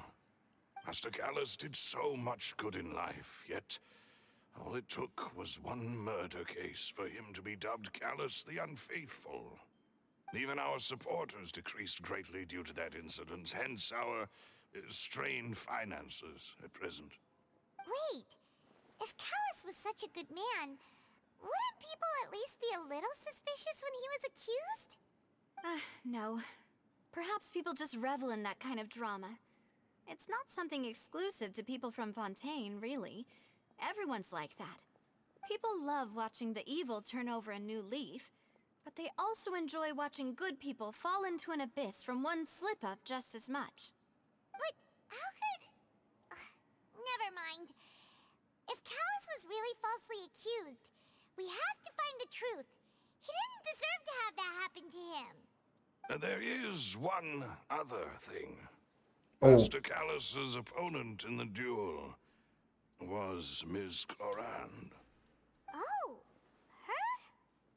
Well, then, isn't that as good as saying that she was the one who killed him? Yeah, that's not the sort of thing that you can just let go and move on from. Ms. Clorand has always placed great emphasis on the honorable nature of the duel. If her opponent doesn't yield, she will not stop either. She knew Master Callus beforehand and greatly respected him, but seeing how he was resolute in the arena, there was only ever one choice she could... It's not that I don't understand her at all, but I just can't deal with this yet. Don't worry, Navia. Paimon knows how you feel. You don't have to force yourself to do that. Afterward, Ms. Clorand told us that at the start of the duel, Master Callus requested that she ensure Demoiselle Navia's safety. Yes, that is our understanding as well. Oh, Papa. What madness drove you to ask the person who killed you to take care of me? All right, anyway, that's the information I wanted to share with you. Even if it did sound like I was just complaining towards the end. Thanks. You two should go and rest. This was quite a day after all. Yeah, Paimon's beat. Please, relax and get some sleep. We will ensure you rest soundly.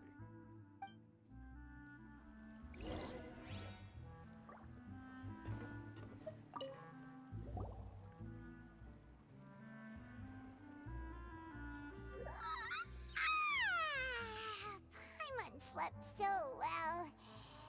This place feels almost too safe. Huh? Navia? Where did the other two go? I sent them back to Poisson. It's Spina de Rosula's place of origin, and where we have our headquarters. There's not much for them to do here at the moment. Paimon gets the feeling that you're just trying to get them off your back. But never mind that. When did you get back? Were you waiting here the whole time? No, I just returned after going out for a while. I did some investigating yesterday regarding the name Vache. Wait, so you didn't sleep at all? How could I after having such critical new evidence appear? Guess Paimon wasn't speaking for everyone just now, huh? Unfortunately, this name seems to have been wiped from existence. It doesn't seem to have a match anywhere. I suspect that those behind this have already taken steps to hinder an investigation from this angle. But that does prove that this Vache person is a key witness in the incident. Does that mean we're too late, though? No. There is one ray of hope. One place in Fontaine that they would find almost impossible to threaten. no matter how much they wanted to. And that is the archives kept by Chief Justice Neuvillette, a place where detailed files on all the cases in recent years are kept. If the Oceanette you met is one of the young women who went missing recently, we should be able to find some related information there. So Neuvillette maintains an archive of case files? Whew. Guess that's the hard-working Chief Justice for you. In that case, let's go talk to him, shall we? Aren't you coming along, Navia? Did you get tired? No, it's nothing. Let's go see the Honorable Chief Justice.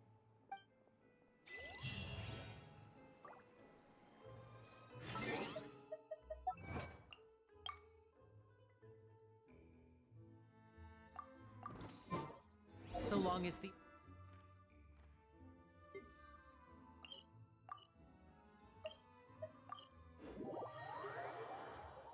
The Palais is right up ahead. Come on.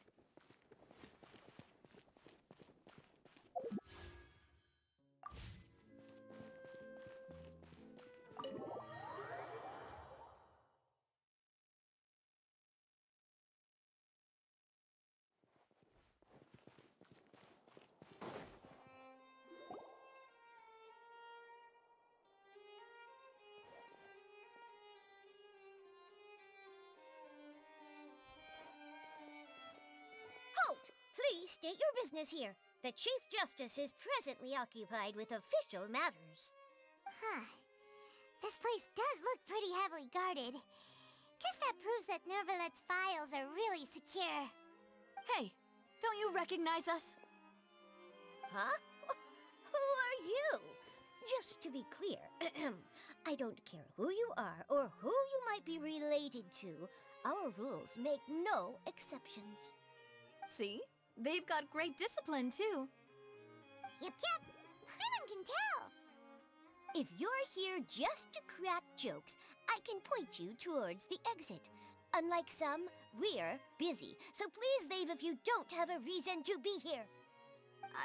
No. What I meant to say is, shouldn't you remember us from a few days ago? We were at the trial of the great magician Linny. Oh, yes, I remember. I read about it in the Steambird. You must be Linny's attorneys. It's all coming back to me now. We're here today to report and archive some information on a follow-up case. Huh. Is that even a thing?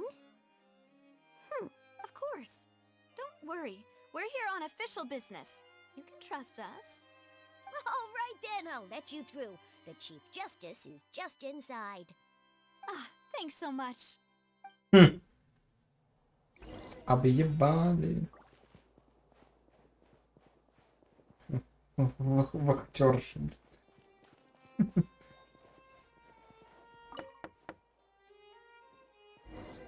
Please come in.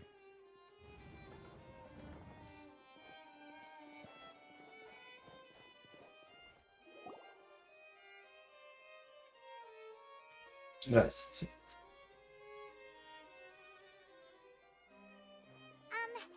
Sorry to barge in, Monsieur Neuvillette. We only lied to get in because we didn't know any other way. It's all right. Please let me know how I may be of assistance to you. So you're not mad at us? We're looking for a man called Vacher. He may have been an eyewitness in the serial disappearances case. If we can find him, we may be able to unearth some key information on the case. Ah, I see. In that case, please wait here a moment while I browse through the files.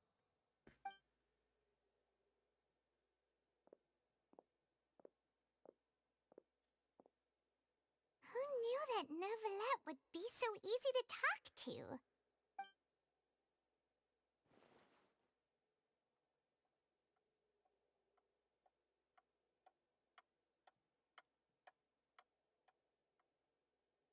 Unfortunately, I'm quite certain that no one by the name of Vacher has been involved in any case, criminal or civil, in the past several years. There are no records of him either in the files or in my memory. Traveler, what if it was really just a dream? Is that so? All right then. Thank you so much, Monsieur Neuvillette. We'll take our leave now. Ahem.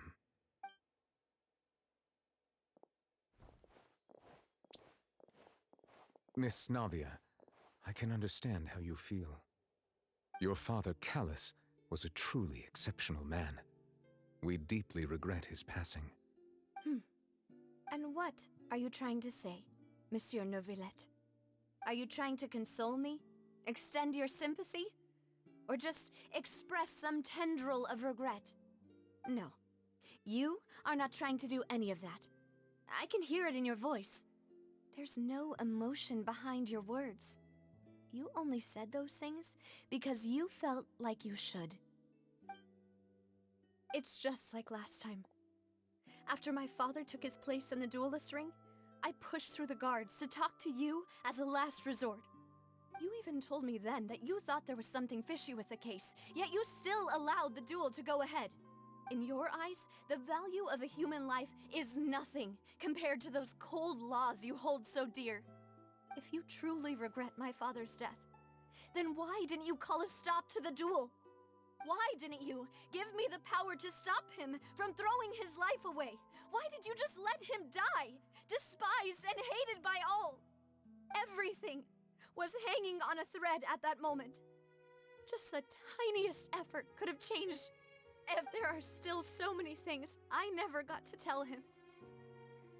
If you really have no heart, then just look me in the eyes. I, Navia, will show you the true meaning of regret. I'm sorry, Miss Navia. You and my father are truly alike. You keep all kinds of things in your heart and never say a word to anyone. It's not so much that you can't feel, but that you would never express anything. Oh well. In any case, everyone already knows full well the apathy of the Chief Justice.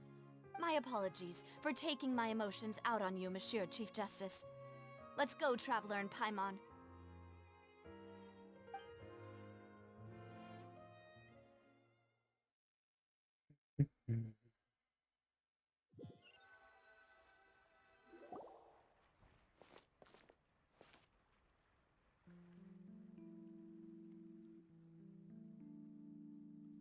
Navia, are you okay? I'm fine. Rain. It's raining. You're right. Wasn't it still sunny when we went into the building? And there shouldn't be any active trials today. How strange. Now that I think of it, on the day my father was convicted of murder, it was also raining. Чтобы смыть следы. What is it? Did you think of something? Yeah, he was outside. It was uncovered and the rain could fall there. Why? Do you Растворение. think the rain Это ж could have вода. affected the crime scene? Просто That thought hasn't водичку. occurred to us before. We've even expanded the search area to try to account for that, but didn't find anything of value. Oh? Wait. You don't mean... So you're saying that the true murderer could have been turned into water? And then got washed away with the rain? Yeah. And if that's what had happened, then no one would have believed your dad, even if he explained what he saw to the authorities. I really think I found a true genius for a partner. You're completely right. How did I not connect the dots earlier? All right, let's go to Poisson. With this new lead in mind, we'll get to the bottom of my father's case for sure. Yeah, we're gonna make progress for sure this time. Do you want to go with me now? Or do you want to head over by yourself later? Да пошли сразу. Great. Let's go then. Мне как бы ничего не держит.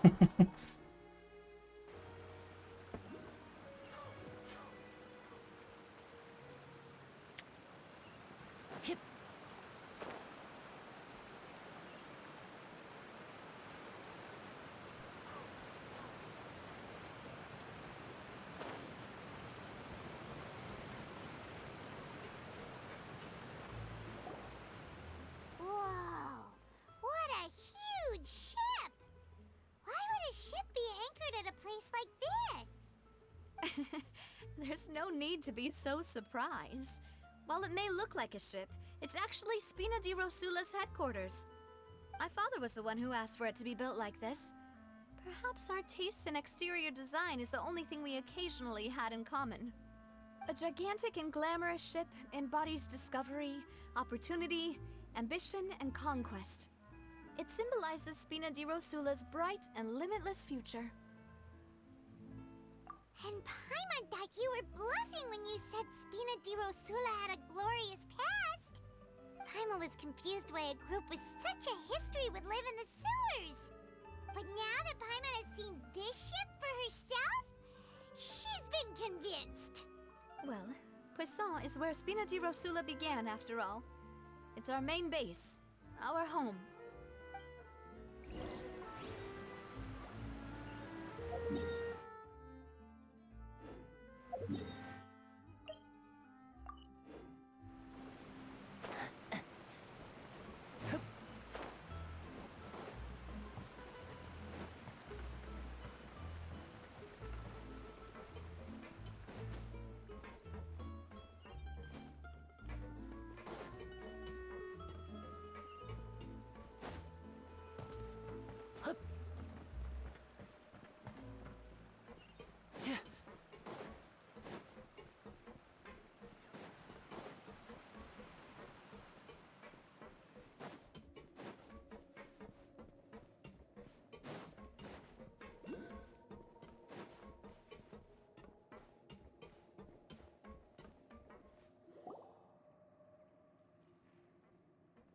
Melus, we're back!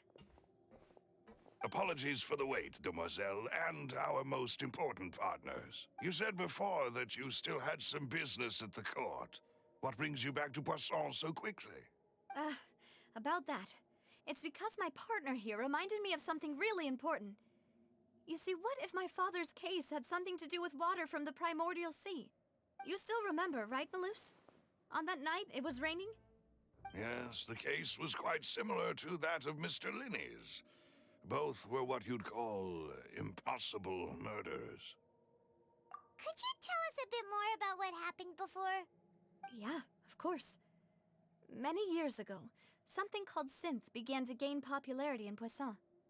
At a glance, it was a kind of drink that could excite your mood and produce many pleasant hallucinations. Wait! Didn't that guard guy who turned into water also mention that the primordial water could be used to produce some kind of potion? Yes, he did. Considering what we know now, it's almost certain that synth is created using water from the primordial sea. If you drink synth for an extended amount of time, you'll suffer many side effects, such as losing the ability to focus or control your emotions. And if you were to stop drinking it completely, you'll experience flashes of paranoia and anxiety while lacking energy to do anything. It's an extremely dangerous substance. As he oversaw Poisson, my father was compelled to put a stop to synth abuse and called for a complete ban of it. Boss's uncompromising attitude incurred the synth vendor's wrath, but no matter how much they threatened or bribed him, he refused to yield. Not only that, Boss became determined to find the mastermind behind the synth operation and put an end to the problem once and for all. Yes, but the enemy was very cunning. So he could never get anything out of the dealers, all of whom only sold the stuff and weren't privy to the rest of the operation. Recognizing that, my father decided to contact the dealers in secret and cultivate personal relationships with them. Finally, he was able to convince someone to become his informant. The man's name was Jacques. He felt greatly ashamed about his work after seeing many families destroyed by synth abuse. That night, my father hosted a banquet at his countryside estate. He planned to meet up and exchange information with Jacques over some food. But then, we heard 2 gunshots from the courtyard. We raced to the scene and found my father, still holding a gun, and Jacques, who was already dead on the ground. Huh? How did that happen? Aren't they on the same side? Sounds just like Lenny's case, doesn't it? In both cases, the culprit seemed obvious, but neither appeared to have any motive at all. Looking back on it, though, I now believe the most important clue was something we all overlooked at the time. There were pieces of clothing left at the scene. Precisely. It's all thanks to you that I made the connection now. Back then, we all just thought they were some costumes that Jacques used to disguise himself at the banquet. But, considering it now, it's almost certain that they belong to a third person at the scene. With one extra person, we'll also need to reconsider why the 2 shots were fired. You're right. We still don't know what happened. But my intuition tells me that we're on the right track to figuring it all out. I'm finally headed towards the truth. Jacques was an empathetic man who was infinitely remorseful for his past actions. It's unlikely that he turned on Boss with zero warning. I think this third person is probably the key to the full truth. On that note, however, even though this will not please you, demoiselle, as your and your father's butler, I must still offer a word of warning. Our opponent is insidious and cruel. They are extremely difficult to deal with, and Boss has already lost his life trying to bring them to justice. Even though Spina de Rosula has lost most of its former glory, Poisson has welcomed a new time of peace, and we have been allowed to live out our lives. There is no need to follow your father's path. It would be both wise and in line with Boss's wishes to step back and give up on the case. If that's indeed what he wished for, then he should have told me that himself. Was I not the closest person to him? And yet, I was the one most kept in the dark. What was the point of him dying without sharing any of the secrets he knew? Did he manage to protect anything in the end? Synth is still here. Callus the Unfaithful is still his epithet. And Spina di Rosula is barely getting by. Did he think I'd just accept his meaningless death and live out my life just as meaninglessly? I've never accepted that. Ever. Not since that day, and certainly not now. I want to find out the real answer for everyone's sake. For the missing girls, for the victims, and for myself. Navia. This is indeed the best moment to act. Your partner appears to be quite reliable, and more importantly, demoiselle, I think you're also ready to take this on. So you do know something else, Malus? Yes, I do. In fact, even before that banquet, Boss already knew of the connection between Synth and the serial disappearances case. But what drove all the tensions to the boiling point was the revelation that you, demoiselle, had been selected as the next target to disappear. What? Boss also didn't tell you that he had been diagnosed with a rare illness. The doctors told him that he had no more than 5 years left to live, and the serial disappearances case caused him great anxiety. 5 years was nowhere near enough time to resolve this long-standing conflict, but once he passed away, all the danger would pass on to you. Knowing all of this, he decided to use one final intimidation tactic before his death. He claimed to have already gotten his hands on some key incriminating evidence for the other side, and even told some members of Spina di Rosula about the details. But as long as you remained safe, he would not share the evidence with the public. If something were to happen to you, then he and all those he told would immediately expose all they knew about Synth and the disappeared victims. Right, so nobody would be able to get off scot-free. As we've seen, Boss's tactic has worked. Even though Boss has been gone for a long time, the other side has not tried to take Demoiselle's life. No, I don't believe it. He never appeared to look sick to me. No father wants their daughter to see them weak and haggard, especially someone as proud as Boss. To him, dying in a duel and suffering lasting dishonor as the unfaithful was still far preferable than losing face in front of his daughter. So he chose to die in silence, so that he could protect me. I'm afraid you're not understanding this correctly, demoiselle. What Boss wanted to hand to you was not a parasol, but a sword. If Boss's spirit could hear you telling me that you want to find the answer for the sake of everyone involved, I'm sure he'd be extremely proud.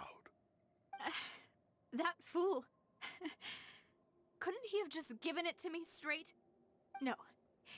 He might have set up everything precisely because he never thought I'd be able to understand him. Is that the amount of confidence he had in me? And what if I was never able to make it to where I am now? Yeah. I suppose that's true. With the way he'd set things up, if I had wanted, I could have just lived out my life without a care in the world. But thankfully, he rarely talked to me about complex matters, and thus understood little of me as a person. In this case, he really didn't need to give me an easy way out. Malus, what was the key evidence that he shared with you? It's the location where synth is produced. Essentially, it's the enemy's headquarters. When he was threatening the enemy, Boss didn't share the specifics of the incriminating evidence he found. But if you want to use it against the enemy, you'll still have to take several things into consideration. Why? If we know where the place is, can't we just go storming in? You mustn't forget that we're fighting against a mysterious and dangerous organization that's been in operation for decades. There's no telling what might be lying in wait at their headquarters. We also have no idea what kind of evidence we may be able to find inside, nor what people we may be able to capture. But a single visit to their headquarters would be tantamount to a formal declaration of war. The worst case would be that we leave empty-handed, but also open ourselves up to full retaliation. Then, in that case, why not work with the Fontaine authorities? Well, you saw one of them dissolve during Mr. Linney's case. We have no idea just how thoroughly they may have been infiltrated. Huh. That's true. Seems my father really had no choice. But things are different now. It should be a lot easier to prove the other side's guilt, now that we've connected Synth with the disappearances case. You sound like you've put a lot of thought into this, Malus. I am the butler, after all. I live but to serve the boss and Demoiselle's will. I've always been willing to take on any kind of risk for your sake. But considering my relative lack of ability, I've spent my time keeping secrets, performing basic investigations, and waiting for the right time to come. Thank you for all of that, Malus. Have you discovered anything new in the past few years? Let me think. One conclusion I came to was that the enemy must be quite familiar with Spina di Rosula, or at least have an informant planted here. When I announced orders to the organization's members on Demoiselle's behalf, I used to deliberately keep a few people in the dark and observe the reactions of the synth vendors. If the vendors didn't change their plans, then the individuals informed of our orders must be innocent. If the vendors packed up and fled, however, then someone must have given them the news. After several rounds of testing and investigative tracing, I've narrowed the suspect list down to 3 people. The first is Florent, Spina di Rosula's senior advisor. Huh? Florent? Yes, surprising, isn't it? He was one of the people Boss trusted the most, which also means that he was someone who understood Boss really well. Thanks to his position within Boss's innermost circle, he always knew our upcoming plans and could thus avoid capture this whole time. There's someone else like him too. Marcel, the head of Confrérie of Cabrières. Uncle Marcel. It's a guild in Poisson. Boss helped it to grow to its current size and prominence. In the beginning, they were only reselling some daily goods, but now they're one of the richest guilds around, with a lot of business connections in the city. So, they're like a sister organization of Spina di Rosula? Yes, you can say that. When we were fighting against the synth dealers, They provided us with plenty of support.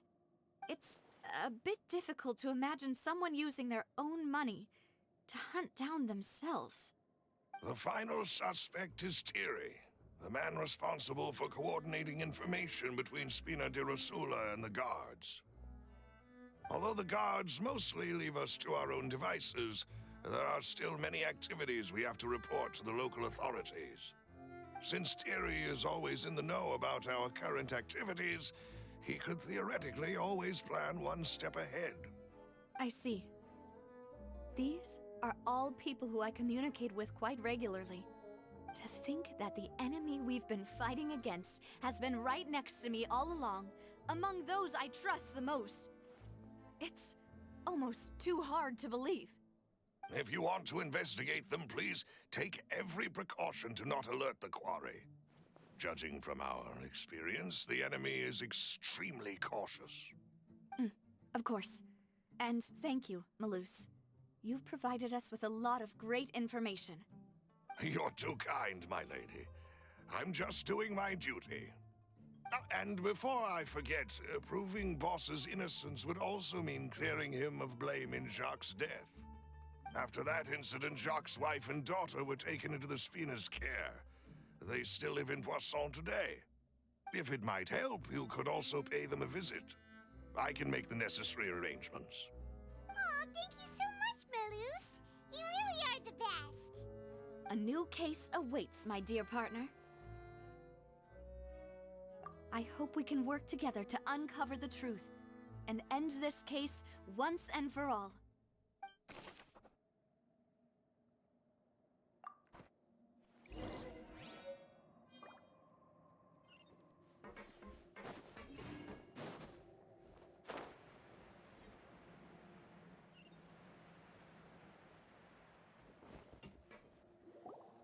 It is settled, then.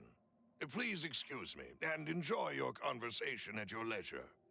Thank you for arranging everything for us, Malus. Excuse me, miss. Do you need anything from us? Oh,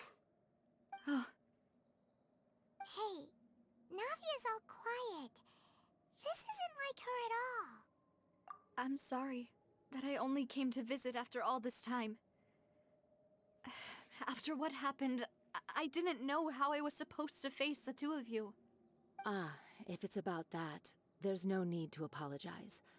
After my husband died, Spina di Rosula sent us a lot of mora. But aren't all of those things nothing compared to the loss of Jacques? I can understand. You don't understand at all. I didn't know how to face you. Because I didn't know what I could I know only the full truth could bring closure to you. And to all of us. I'm sorry. I appreciate the sentiment, but you don't have to carry all that guilt. On the matter regarding my husband, my daughter and I have more or less found our answer already. Would you mind sharing it with me? I really can't believe that my father could ever bring himself to shoot Jacques. I always knew that my husband's money was earned through others' suffering. He told me countless times that if he could turn back the clock, he would never go into the synth business again. He had many regrets, and felt that he took the idea of providing for his family too literally. For the longest time, he thought Mora was everything. So when Mr. Callis came to him with a proposal, he accepted it almost immediately. He tried to be as careful as he could, but even so, he was still found out by the higher-ups. They found out about his betrayal? Papa didn't say that exactly, but Papa did tell me that I should never be ungrateful. Before he left that day, he told me that he had no choice. It was only later that I realized it was his final farewell to the two of us. I don't know that for sure, but you could say that's the conclusion I eventually came to. Which is why I'm the one who should feel guilty. Callis had always taken great care of us, both when he was still alive and after he passed away. Even Even if he fired the shot that killed my husband, it was likely in self-defense. It is impossible for me to hate him for what he had done. But Mama, why is Papa still the bad guy if he did the right thing? Papa always wanted to be a good man, so why did he have to do a bad thing in the end? Well, things aren't always as they seem. You still feel like your papa was a good man, right? Yeah, Papa was a really good man. The best in the whole world. Then you should hold on to that. If a good man had to do a bad thing, then he must have had his reasons. Regardless of whether he left you a parasol or a sword. He must have done so to give you a better life. Oh. Thank you for everything you've told me. I will definitely find the truth. The current state of things is not something I'm willing to just sit back and accept. Thank you. I'm very grateful to hear this from you. Even though your personality is quite different from your father's, your determination when you speak is really similar. You really think so? That's the first time anyone said that to me.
Так.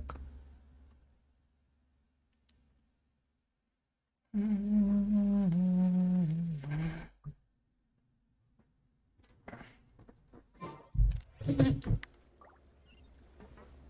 you okay, Navia?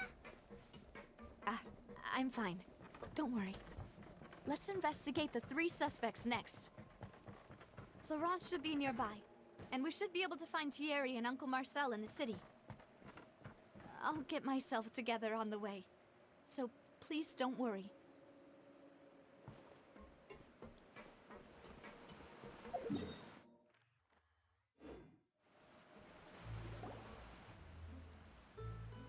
Greetings, boss.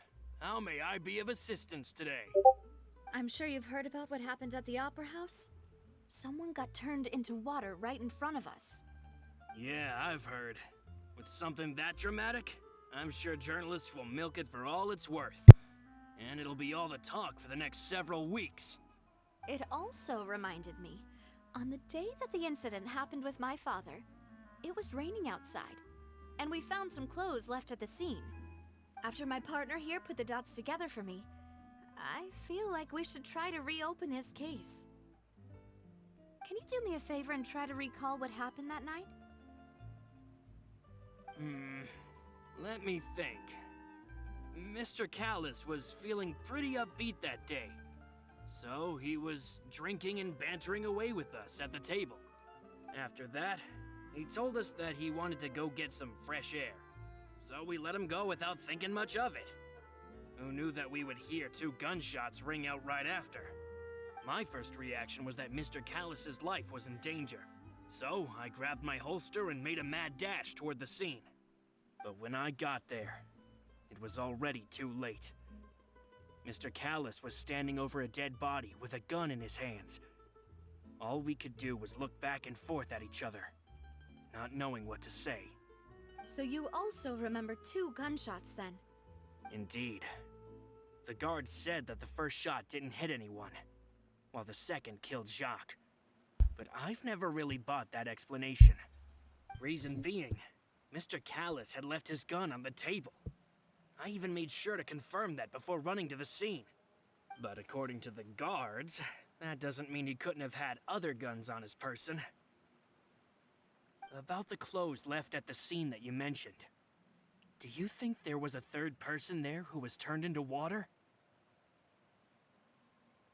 At least from our perspective, my father had no reason to kill, so he would also have no reason to bring an extra gun with him. The gun he was holding probably belonged to Jacques, or a 3rd person on the scene. Yeah, that makes a lot of sense.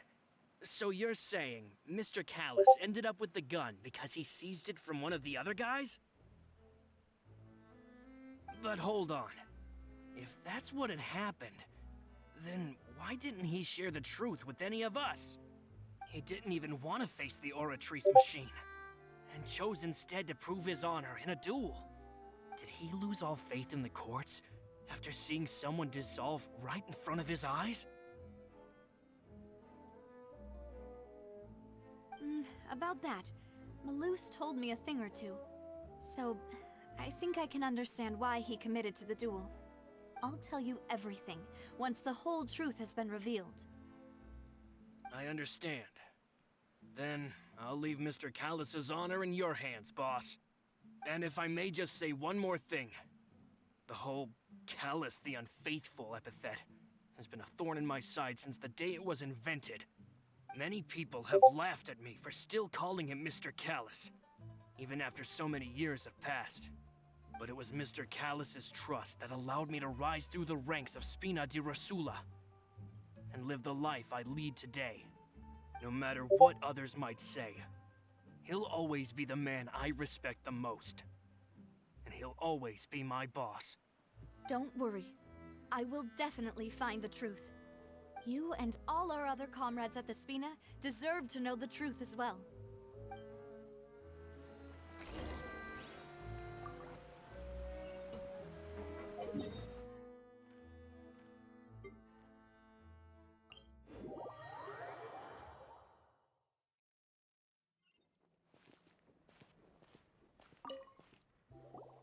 Hey, Thierry!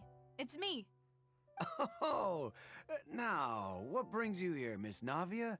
I've heard that you made quite the name for yourself at the Opera House. Oh, so you've caught news of that already. Oh, okay. Hey, I'm also a member of the guards, you know. The way you make it sound, people would think I was sent off to Poisson because I had done something wrong. Are you sure there isn't a little bit of truth in that? Under normal circumstances, shouldn't you have been called back to the city already? I mean, where I work is really up to me. Let's just say I enjoy the ambiance of Poisson. Callus did a fantastic job running the town, building Spina di Rosula from the ground up and clearing many obstructions in my way. It would be next to impossible for me to find a similarly easy but high-paying job in the city. Anyway, enough chit-chat. Are these two friends of yours? You, here for some formal business? Yes. These two are my partners. What happened at the Opera House made us realize that Linny's case and my father's may be related. We're trying to reinvestigate the details of my father's old case. Ah, I get it. You think there might be more to the case now that we know people can be dissolved into water, right? I was also flabbergasted when I first heard of it. If you want to go through the original files from your father's case, I can help you look for them. That'd be much appreciated. Thank you. Actually, I have another question. Do you have the authority to dispatch Gardamex? Of course.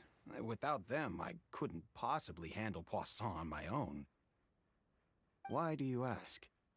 We definitely can't use them to forcefully get more evidence for your father's case. Well, you see, just recently, we were attacked by a horde of unnumbered Gardamex in the city. So, if you hypothetically wanted to do something against me, all you would need to do is get rid of the mecha serial numbers and send them after me. Then you think too highly of my abilities. Dispatching mecha is very different from controlling them. If I had to make an analogy, when you order a dish, the chef will make it for you. You can ask the chef to cook, but not to massage your shoulders or carry your baggage. If you try to make unreasonable demands, the chef would just think you're out of your mind and ignore you completely. The same goes for me and my Gardamex. Removing a serial number is also not as easy as you might think. There are a lot of complex steps to it, and it's almost impossible to keep it a secret. So I can promise you, those mecha were definitely private units. They're certainly not cheap. So, whoever their owner is must be super rich, powerful, or both. Now that you mention it, though, being in the synth business would definitely be profitable enough to afford this. Oh, then you're officially in the clear, Thierry. Oh, well, thank you for the vote of confidence, Navia. Jokes aside, I'd like to wish you all the best with your investigation. I'll be staying in the city for a little while, so just come find me if you need any support from the guards.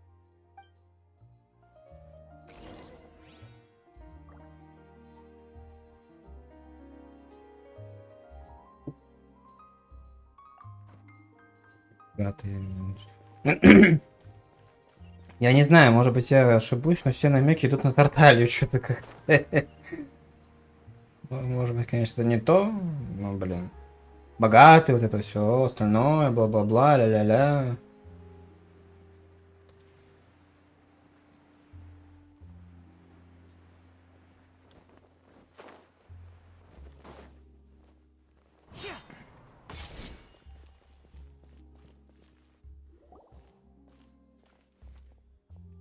Hello. How may I help you? I'm here to see Marcel. Could you please let him know? You can just say Navia's looking for him. Sure. I will let him know right away.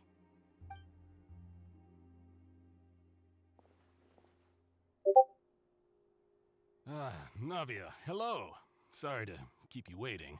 I'm not as young as I used to be, so my legs are giving out a bit. Oh, it's all right, Uncle Marcel. There's no need to stress. I just wanted to talk to you briefly about what happened in the Opera House. I'm sure you saw everything too, right? Yes, I've never seen anything so strange. Oh, you were at the Opera House too? That's right. I went there with Navia to see the magic show. Who knew it would turn into a whole murder mystery? I also witnessed your marvelous sleuthing work. Quite impressive. To beat the Hydro Archon at her own game on her own turf, I can already imagine everyone in Fontaine discussing your exploits over a few glasses of wine. Oh, Paimon doesn't want to become the talk of drunkards. Apologies. It's just how Fontaine is as a nation. Everyone loves drama and theatrics. Uncle Marcel, you've also noticed that other thing, right? The fact that humans can dissolve in water? Yes, I was reminded of your father's case right away. Is that what you're investigating now? Exactly. I still don't have much solid proof, but I can sense that the other side has already begun to act. Oh, and what makes you say that? We were attacked on Araneus by some unnumbered Gardamex. And there was also an attempt to get me to drink water from the primordial sea. If not for the vigilance of my partner, I probably wouldn't even be here talking to you right now. Oh, you're giving us too much credit. Wasn't it you who protected us? Alas, it seems things are heating up again. The peace that Callus sought so dearly will soon become a thing of the past. But rest assured, Navia, Poisson will always remain a safe haven for you. If you're scared, you can always return there. If anyone dares to lay their hands on you there, the Confrérie of Cabrières will use its funds to the last Mora to bring them to justice. Thank you, Uncle Marcel. But I don't intend to go into hiding. I'm going to strike while the iron's hot. Do you have any new thoughts on my father's case? About that. Sorry, my age is catching up with me, so it'll take me a while to recall my memory. The Confrérie was responsible for that banquet, so I was out and about the whole time making sure things were running smoothly. I didn't even have the time to drink with the guests. Then I heard the sound of a gunshot, and the rest was history. Oh, it's okay. No need to push yourself. We'll ask around some more, see if there are any valuable clues elsewhere. Sounds good. Just let me know if you ever need Mora. All my wealth comes from Callus's patronage and support. I'll spend however much it takes to clear his name.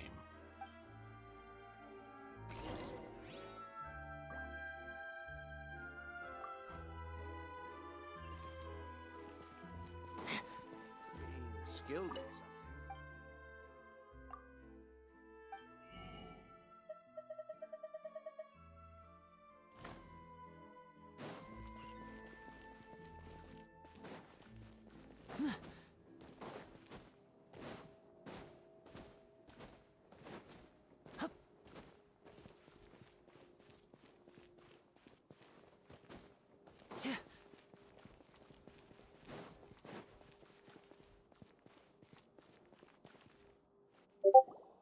We've talked to all three suspects, purely based on their conversations with me.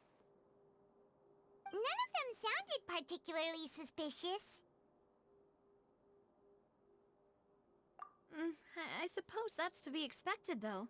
If a single conversation's all that's needed to find them out, then my father wouldn't have needed to investigate the case for so many years. Anyway, even though we didn't make a breakthrough, let's still compile what we were able to find. But where should we start? Ah, you're right!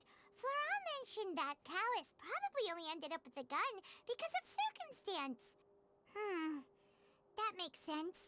According to Jacques' family members, he already told them that he had been discovered, and that he had no choice before he left home that day. If I had to guess, he probably received an order from the synth boss to kill my father. Had he refused, he and his family's lives would have been forfeit.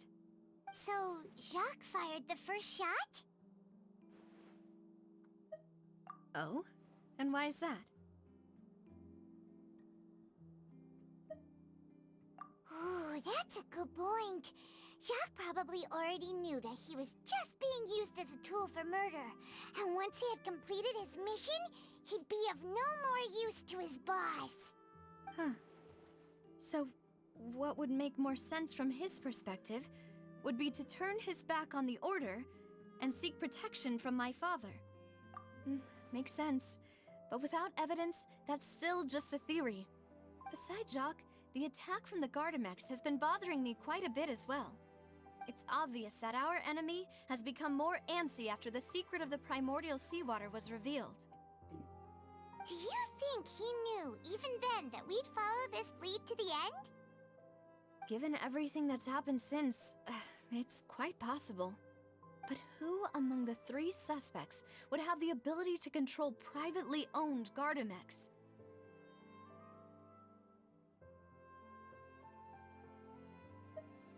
Thierry, you say? Huh. It is possible that he's figured out a way to convert the Gardamex for personal use. But I didn't feel like he was lying when he was talking to us about the mecha. I also don't think he'd be able to keep that kind of tampering under wraps. Yeah, had he actually tampered with the mecha, we'd be able to prove it with a simple check of the guard's inventory. If the mecha were taken from the guards, it should be pretty easy to find out when and how that happened. Uncle Marcel? My father did really trust him. And they worked together on a large number of projects. Maybe that's how he got to know Jacques. And with funds from the Confrérie, he could also afford a large number of Gardamex. Still really hard for me to imagine, though.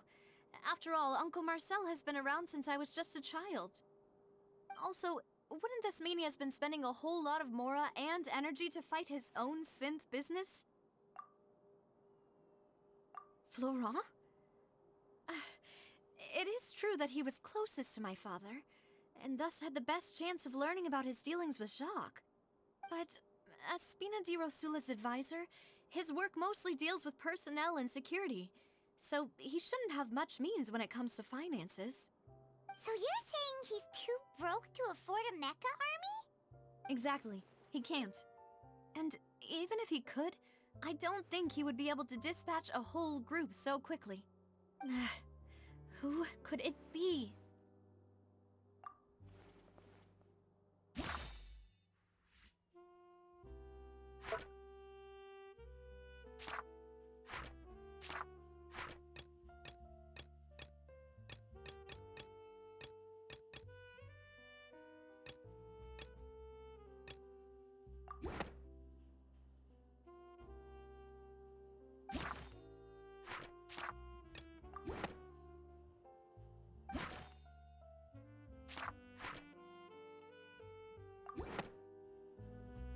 You know, if you think everything through, Uncle Marcel is indeed the most suspicious of them all. Could we be missing other suspects? Malus didn't know about the people turning into water thing when he narrowed it down to these 3, did he? Malus has always been very reliable, and his judgment of others' trustworthiness has been fair and well considered. When he laid out his case for the 3, the rationale he gave me made a lot of sense as well. The suspect is knowledgeable about the Spina's internal affairs, has the means to dispatch Mecha to assassinate us, and possesses significant intellect and foresight. Even if I don't want to believe it, I'm starting to see how things could all tie back to Uncle Marcel. Well, we still have another trump card on top of all the theorizing and speculating. Yes, Malus did say that charging straight in there would be extremely risky, but we don't have any other options right now. We need far more solid proof before we can hope to go charging in on our enemy. Navia, here you are. Oh, I've been looking for you. Huh? Aren't you the guy from the guards? Did something happen? Yeah. News came from Irenaeus just after you left. We've got another trial on our hands. Wasn't that place built specifically for holding trials? What's so newsworthy about this one? I know. But they said the person they're putting on trial is a Fatui harbinger called Tartaglia. What? What? Is that someone you know? Yeah, we know him. Maybe even a little too well. Well, He's been accused of being the true culprit behind the serial disappearances case. It's absurd, don't you think? Wait, how? None of our investigations have had anything to do with him. That's what I thought was strange about it, so I came to tell you the news right away. If the charge against him stands, then it'll be next to impossible to get the guards to support any of our planned investigations. Right. Because they'll think they've already found the culprit. Yeah. And it'll be a lot harder then to clear Mr. Callus's name. I understand. Well, partner, what do you think we should do? We still haven't found any conclusive evidence. Huh? Split up? What do you mean?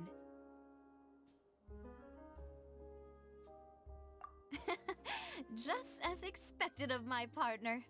Since this is a trial about the serial disappearances case, the culprit's attention will be focused on Irenaeus, leaving him— You're right. This is our best opportunity. All right then, let's do this. I'll stall them at the Opera House and charge Marcel as the true culprit. I won't have any chance of making that charge stick, though, unless we find more evidence. It'll be up to you to make it back in time and hand the decisive evidence to me. We'll help you, just like you helped us in Linny's trial. Demoiselle, please allow us to accompany you. I'm ready. Ah, Malou, Silver. When did you two get here? We heard that you'll be leaving Poisson and figured that you might require our assistance. It's our hope that your confidence will be bolstered with the two of us by your side. Thank you so much. Then, let's make haste. Это я теперь этих подозреваю как-то. Traveler, Не знаю. see you at the Opera House. See you then!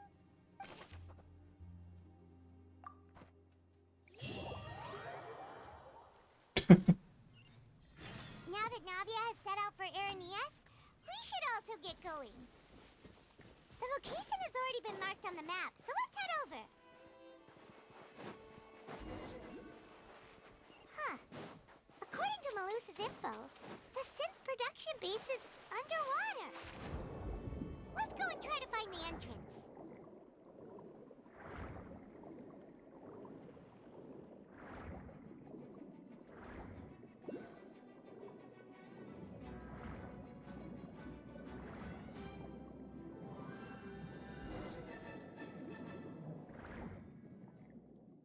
Finally found it! Huh. So this is the entrance that leads to the synth production base. It sure doesn't seem out of the ordinary at all. Ah, you're right. An important place like this is bound to have a ton of protective measures and mechanisms. Navia's probably arguing up a storm right now to stall for us.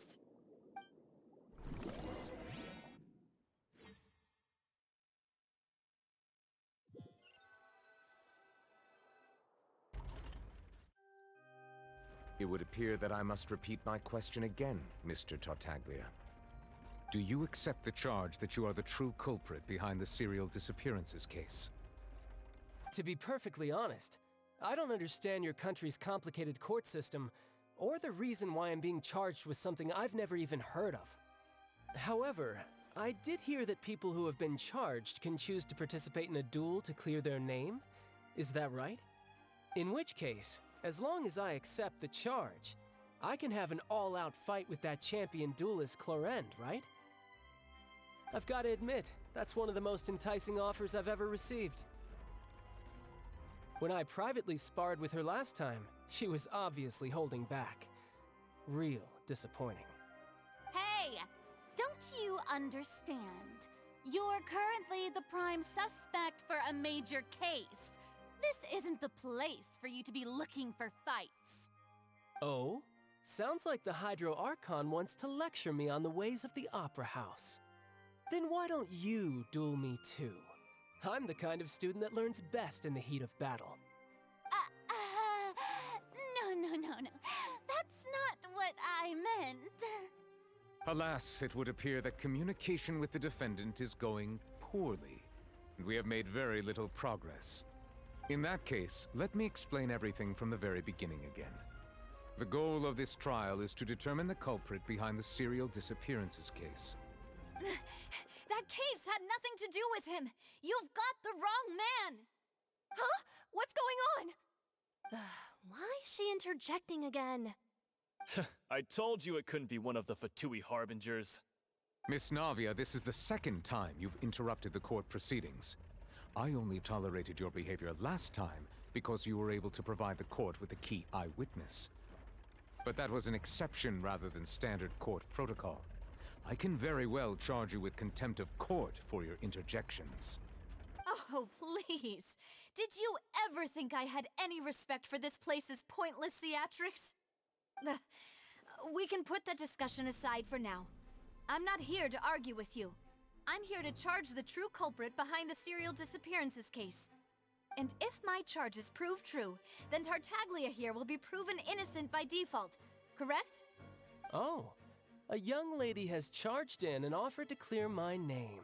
How fascinating. Well, I'd gotten half bored to death by all these rules and procedures anyway, so I'll take you up on that offer. So, Your Honor, is there nothing else for me to do now? You may take a seat for now in the audience, but that doesn't mean the suspicions against you have been lifted. Now then, Miss Navia, who is the person you would like to charge instead? That person is...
Marcel, the head of Confrérie of Cabrières!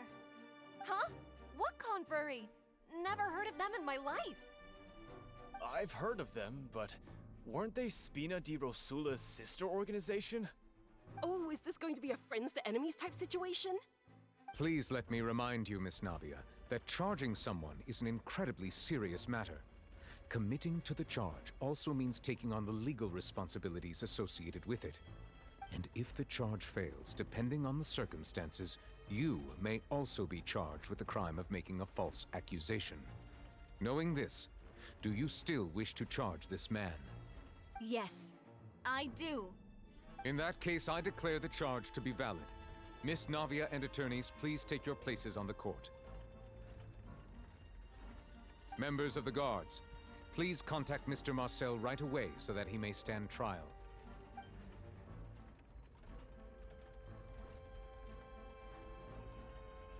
Mr. Marcel, you will not require an attorney. Is that correct? Apologies. It all just happened so quickly. I still haven't figured out what's going on. I think an attorney won't be necessary. This is probably just a misunderstanding between me and Navia. Very well. In that case, since both sides have now arrived, Miss Navia, please present your charges. I would like to take everyone back to 3 years ago, to the case of Callus the Unfaithful. Only through elucidating what really happened in that case can we connect all the dots for the serial disappearances case. Navia, do you really think that I was the one who killed your father? Come on, why would I do that? Callus was my benefactor, and remember both you and I only ran to the scene when we heard the sound of a gun. If that's enough to make me a suspect, wouldn't that make everyone at that banquet a suspect as well? I think there's no point in getting into the specifics right now. The audience doesn't even have the big picture yet. Even I'm struggling to remember some details of that case. Exactly correct, Your Honor. I must refresh everyone's memory about that case before I can explain my charge and reasoning. I see. In which case, I will recount the findings about that case as originally recorded by Maison Gardiennage. On the day of the murder, Spina di Rosula hosted a large banquet in a countryside estate owned by the Confrérie of Cabrières.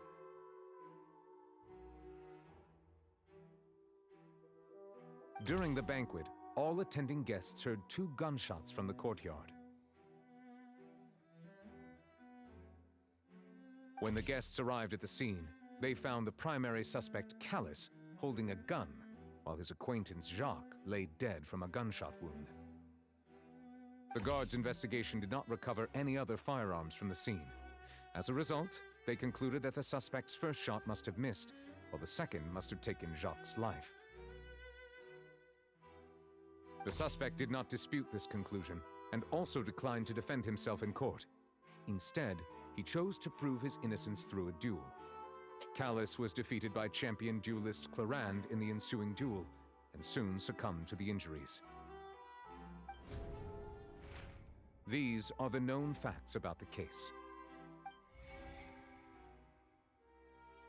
The one with the motive to kill was Jacques, not my father.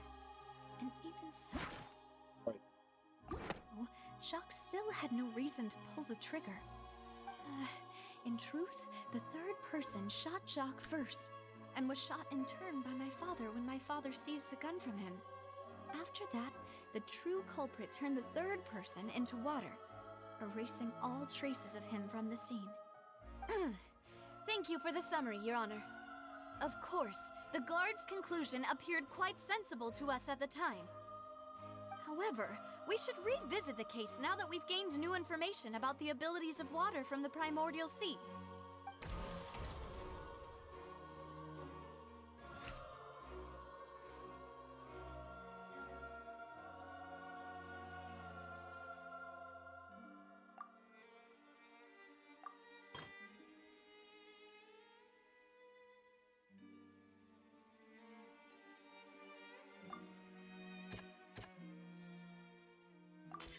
The testimony of the victim's family confirms that Jacques had thoughts of assassinating Callus when he set out for the banquet. However, in the end, he reconsidered, and instead shared everything with Callus, hoping to seek the latter's protection.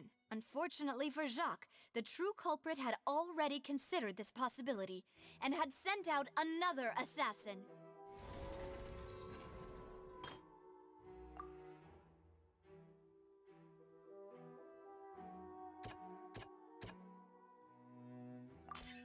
This assassin first shot Jacques, then turned to shoot Callus, only for Callus to wrestle the gun from him and kill him instead.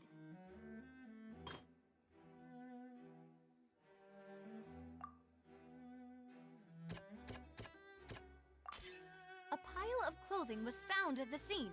The guards once believed they were used by Jacques as a costume to disguise himself. But now, it is clear that the clothes were proof that there was a third person at the scene, and that they were turned into water after committing the murder. Since it was raining that day, the culprit was confident that they could use the rain to wash away all traces of their dissolved accomplice. Realizing this, the true culprit caused the hired assassin to dissolve into water, leading everyone to believe Callus was responsible for Jacques' murder. This is the true version of events.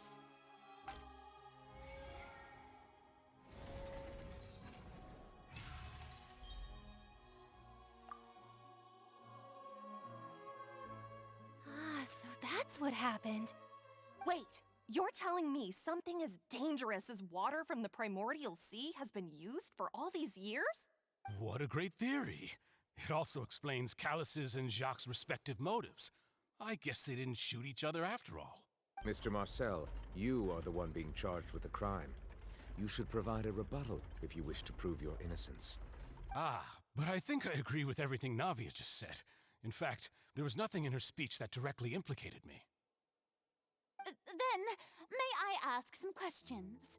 In my opinion, we primarily need to determine two things. 1. Do you have the evidence to back up your claims? I'm afraid not. At least not at this very moment.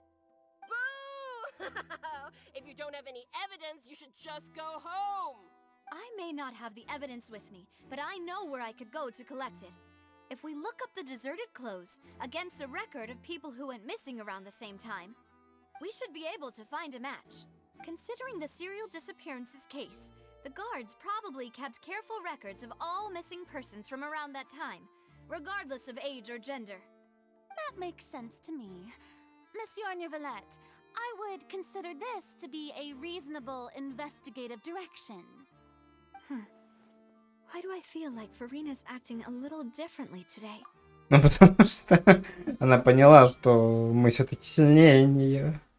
Поэтому она такая, ага, в этом есть резон. Они же меня объебали, поэтому как бы я им доверяю. Maybe she's scared of embarrassing herself. Да-да-да. Alternatively, she's become more diligent after charging an innocent citizen in the last trial. My second question has to do with the ensuing duel. If the truth is indeed as you described, then why didn't Mr. Callis explain himself in court? If he had testified that a person had been dissolved, he could have at least mounted a defense. I've thought about this too, and the answer is actually pretty simple. He felt there were things that were more important to him. The dissolving power of water from the primordial sea is an important secret for the true culprit of the serial disappearances case. My father could have exposed it for all to see, but he chose to take it to the grave. At that time, Spina di Rosula was in dire straits, and his reputation had already been shattered. He had no guarantee that going forward with the truth would allow the culprit to be brought to justice. What was certain, however, was that it would paint a gigantic target on my back. Boss once told me that Demoiselle had already been selected as the next target of the serial disappearances case. What? If the secret had gotten out, the culprit would have fought an all-out war with Espina right there and then. I wouldn't have been the only one in danger. All of us would have stood to lose our lives. Of course, the guards might eventually figure out the truth of the matter and determine that we were in the right. But what good would that do? How can a hollow verdict protect anyone? Had this opera house ever given my father any kind of confidence in its brand of justice, Spina di Rosula would have had no reason to exist. But by staying silent, we retained the ability to deter our opponents and continue the stalemate. I was able to become Spina di Rosula's president, which made me harder to target, as well as giving me more time to grow and learn. And once I have figured out the truth and stepped up to the challenge, I will do what this opera house cannot, and restore my father's truth and honor back to him. So, you mean to say, your father intended to die in the duelist's ring? That's right. Do you have any proof? Of course. All you need is to ask his opponent, Clarand. I don't need your apology, your guilt, or your support from the shadows.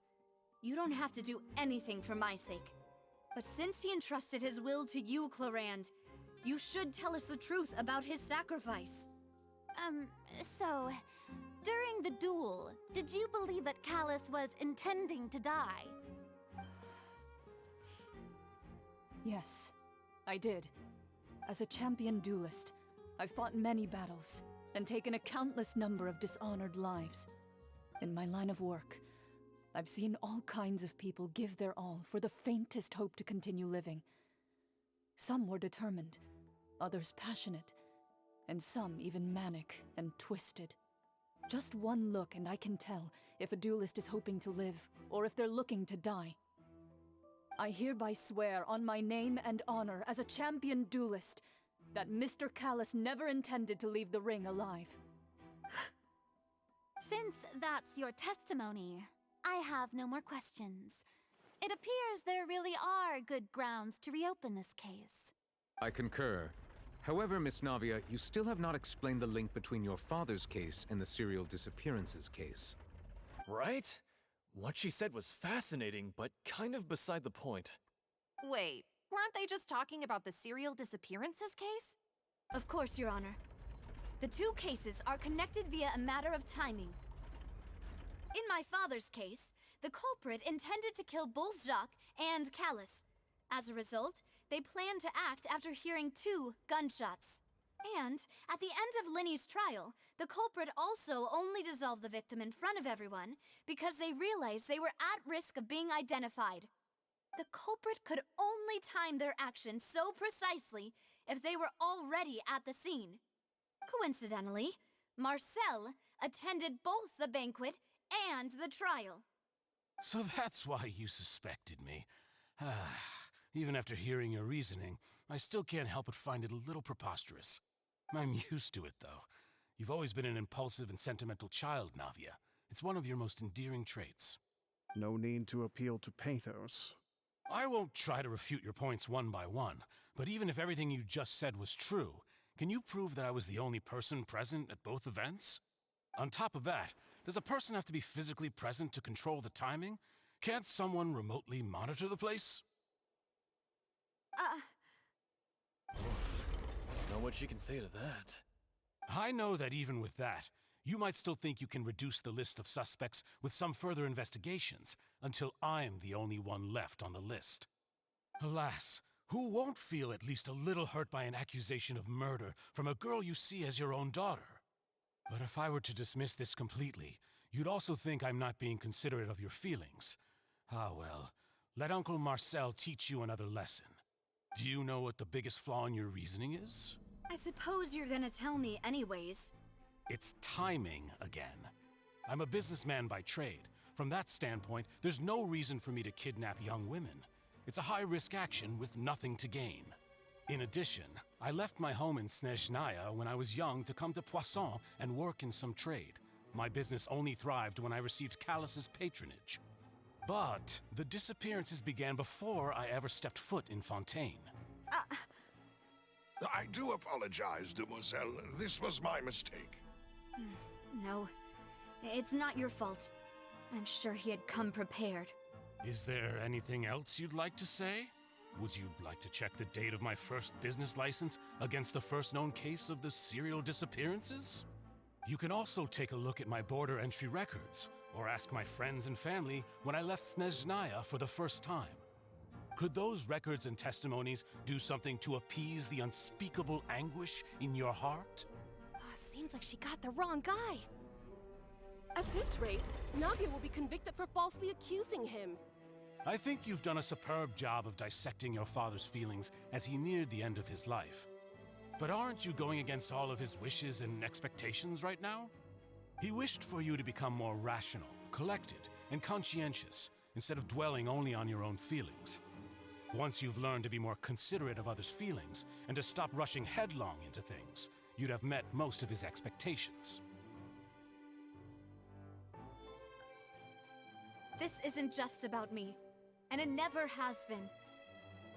The biggest difference between me and the rest of the victims is that I still have the ability to search for the truth, while that same agency has long been taken from them.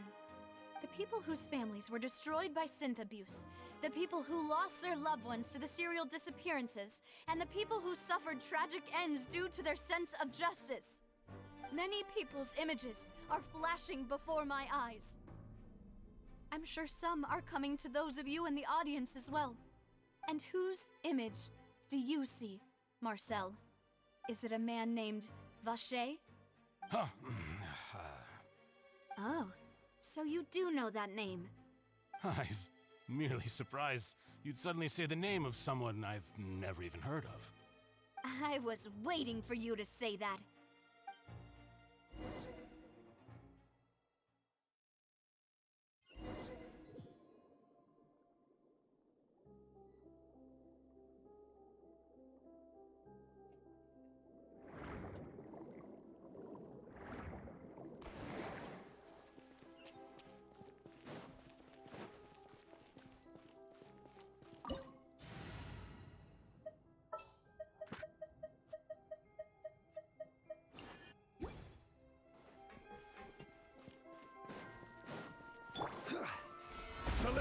Born of ice and frost.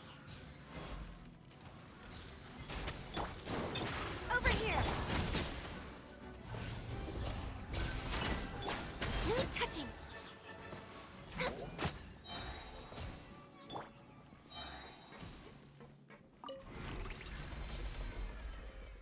Whoa!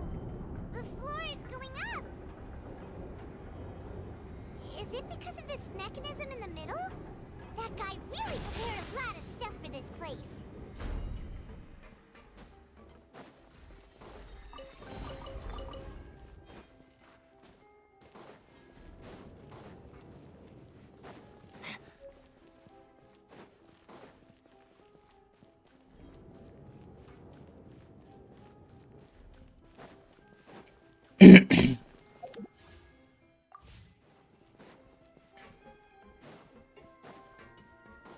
Paimon thinks we need to go up, but Paimon doesn't see a way. Let's take a look around. Maybe we'll find a hidden mechanism that'll show us the way up.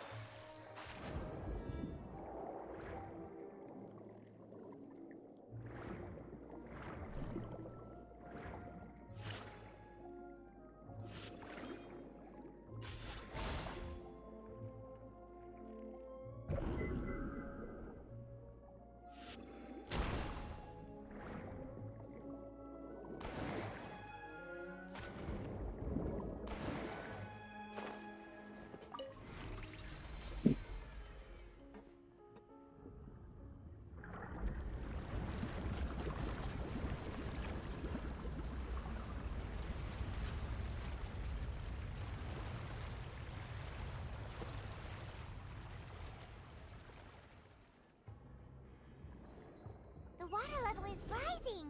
Now we can swim to the top. But this is still a ways away from where we need to go.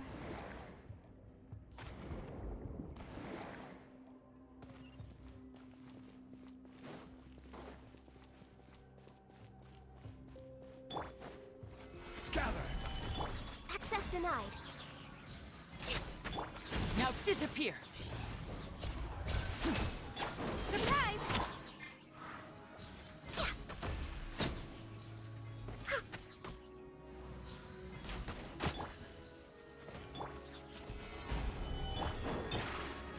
Step on up! And voila!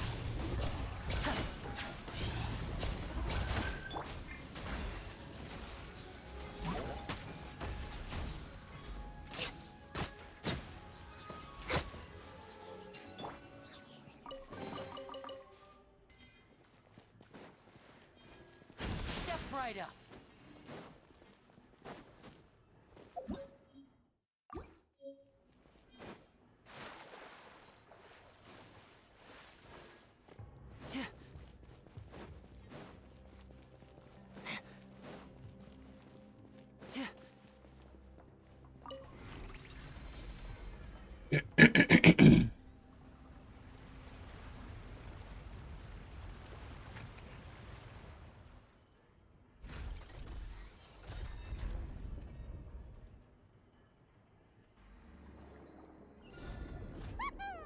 Now the path is clear. Let's go.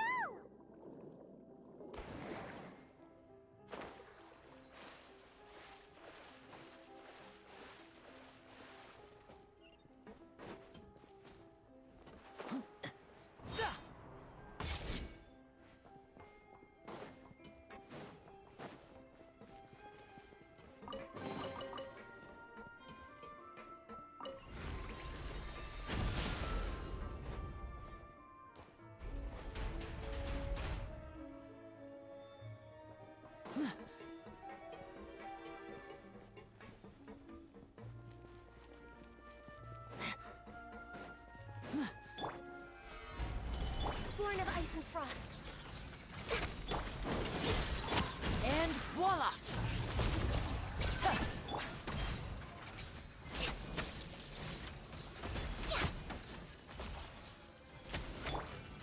Solidify!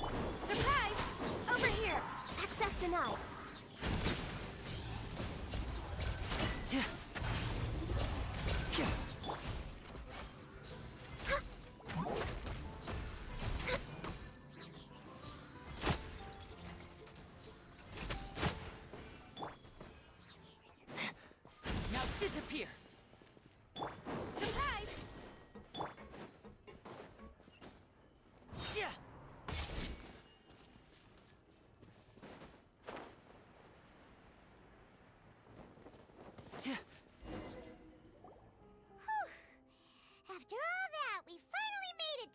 Sacrosanctum. Though, as expected, the mastermind isn't here. That's right. Then let's hurry up and find some evidence so we can get back to the Opera House and help Navia.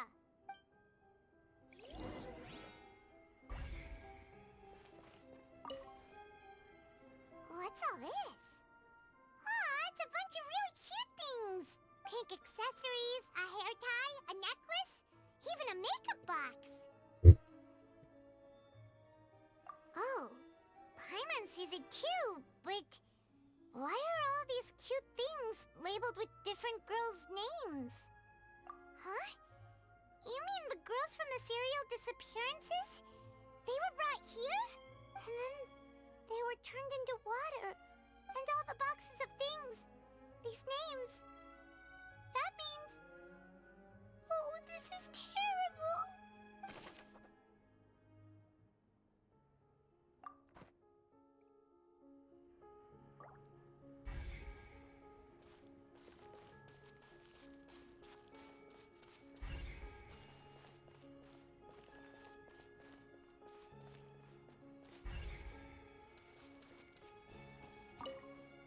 Let's see what's written here.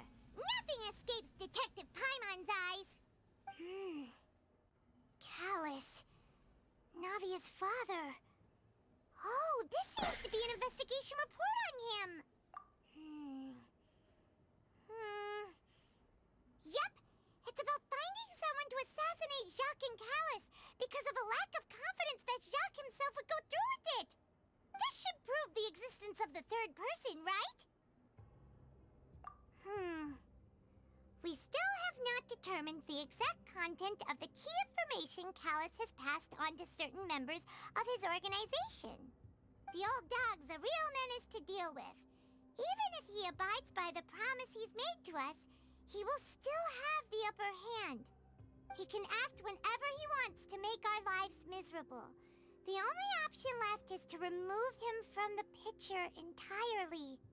I concur. Let's send someone to kill him. He won't declare war as long as we don't touch Navia. Oh, seems like we've got a bunch of correspondence between the higher-ups.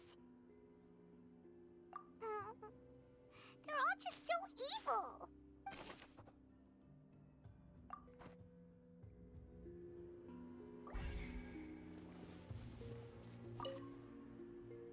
Oh, look! There's an important-looking basin over here, and it's full of water. That means this is where they make all the synth, and that special water is the main ingredient. If you dilute it with normal water, you'll get synth, but the pure stuff can dissolve a human. Paimon will take notes on this incriminating evidence.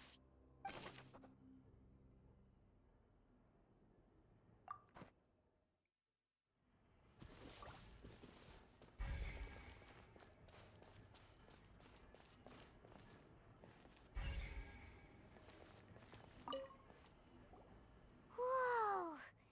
There's so much synth here! And so many bottles of ingredients that probably just contain the waters of the primordial sea. Mixing in progress? Ready to drink? Stock sample? Huh. They've also got all the synth pretty clearly labeled. Whoa! There's even fruit-flavored synth? Yep, it's super obvious.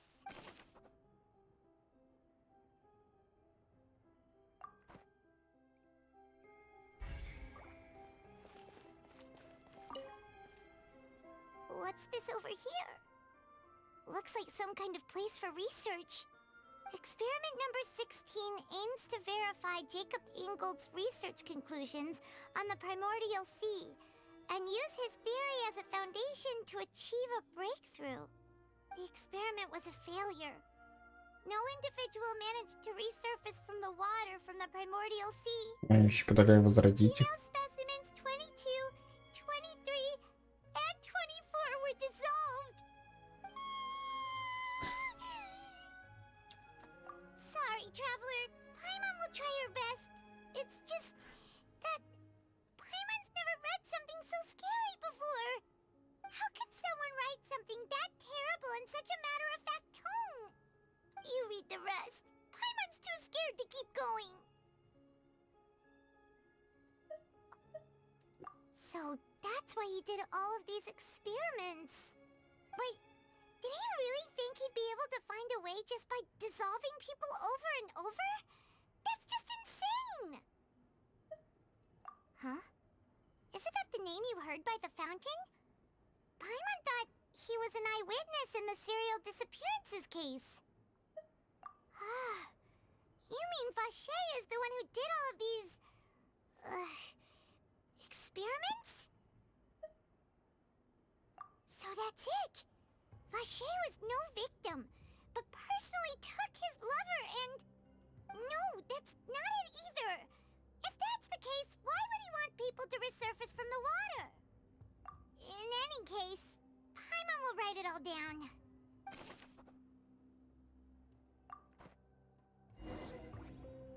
We've looked at almost everything here, and it seems like our theories were spot on. But, yeah, we haven't found anything that reveals his true identity. No wonder even Neuvillette wasn't able to find anything.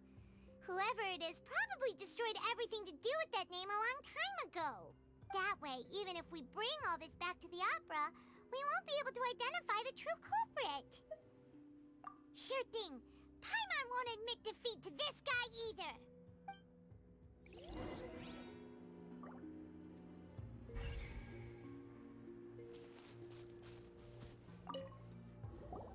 You take that side and Paimon will take this side. Check everything carefully. We'll find something for sure.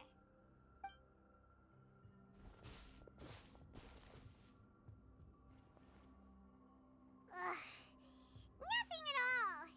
And Paimon can't even find snacks either. Whoa, really?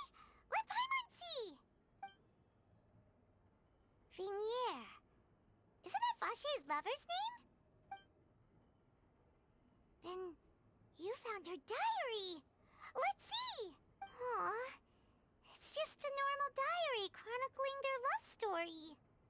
She was so sweet, too.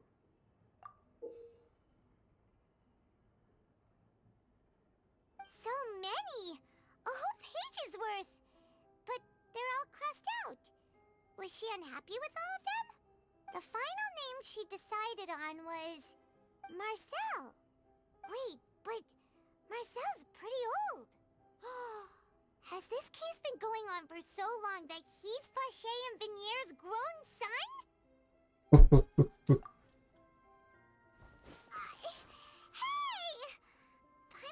Продолжил исследовать дело своего отца.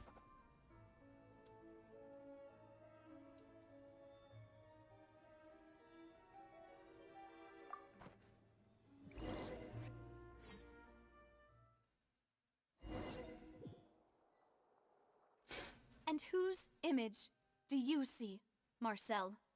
Is it a man named Vache? Oh, so you do know that name.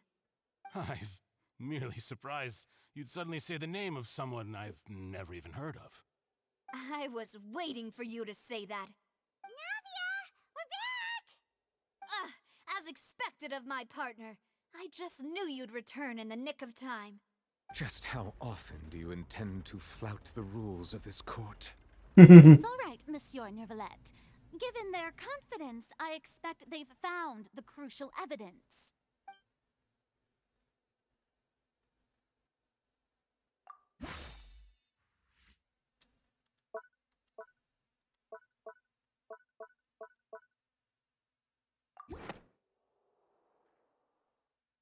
But the truth of it, Marcel, is that you've always been Vache. Huh? We've investigated your lair and we already know everything! After your lover, Vinier, was dissolved, you kept abducting young women to experiment on the hopes of bringing her back to you! You even created Marcel as a new identity and destroyed all records of your past as Vache! So that's it.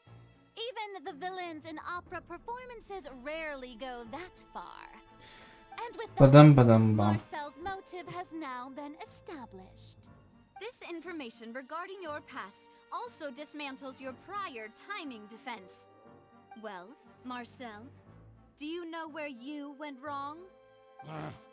You fixated your gaze on the lover that passed away, instead of paying attention to the living people around you. So, you never noticed how we changed, or how we grew as individuals. You also never understood Boss's real expectations for his daughter. Or our determination to see things through. Your determination. Mr. Marcel, please speak up now if you would like to defend yourself. Otherwise, the trial will move on to the next stage. Do you really think I wanted to do any of this? Pay attention to you? What for? Have you ever paid attention to me? Ever empathized with my pain? Ever known how it feels to watch the love of your life dissolve right in front of your eyes? No one helped me. No one even believed me. All those decades ago, even the officers from the Maison Gardiennage were laughing at me. They said there's no way a human being can turn into water.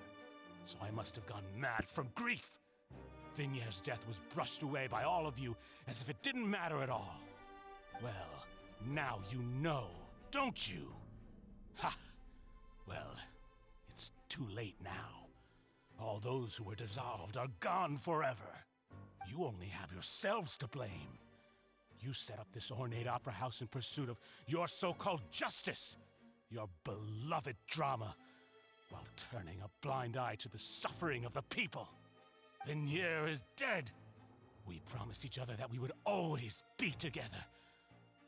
Wherever she goes, I will follow. But I'm not from this blasted place, so I can't be dissolved, no matter what I do. Hey, is that water from the primordial sea that he's drinking? I can't dissolve! Can't dissolve! Can't dissolve! Do you all see? I can't go! I can't follow! So if I can't go where she is, what choice do I have but to try to bring her back? I did all of that, and in the end, that accursed Callus still got the better of me.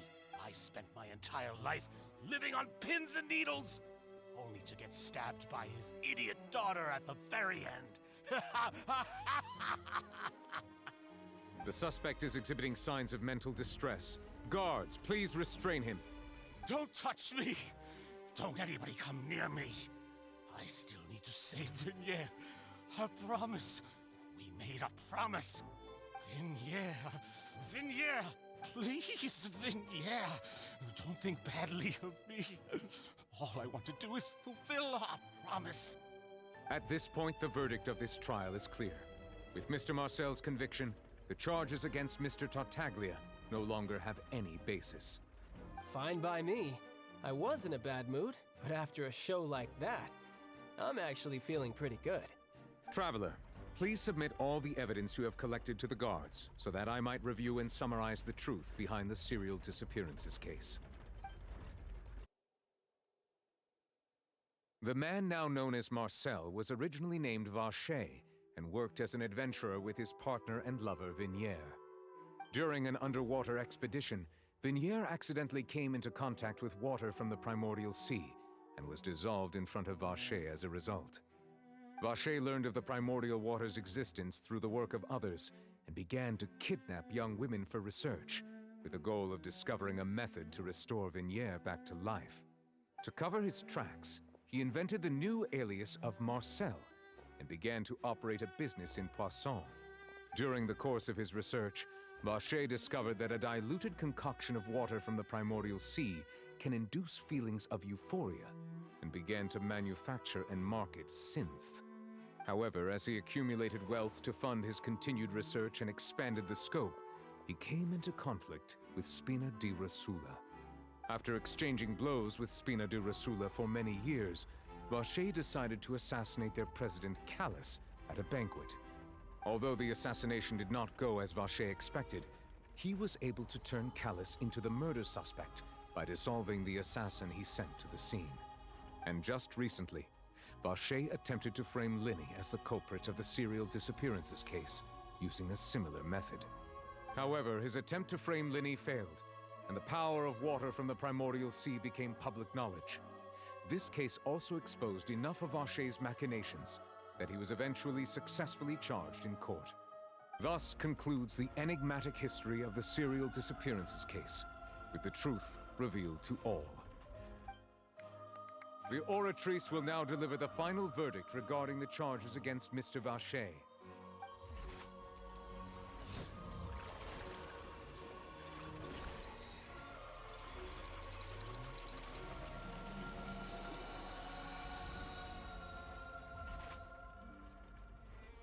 According to the judgment of the Oratrice Mécanique d'Analyse Cardinale, Mr. Vacher is guilty.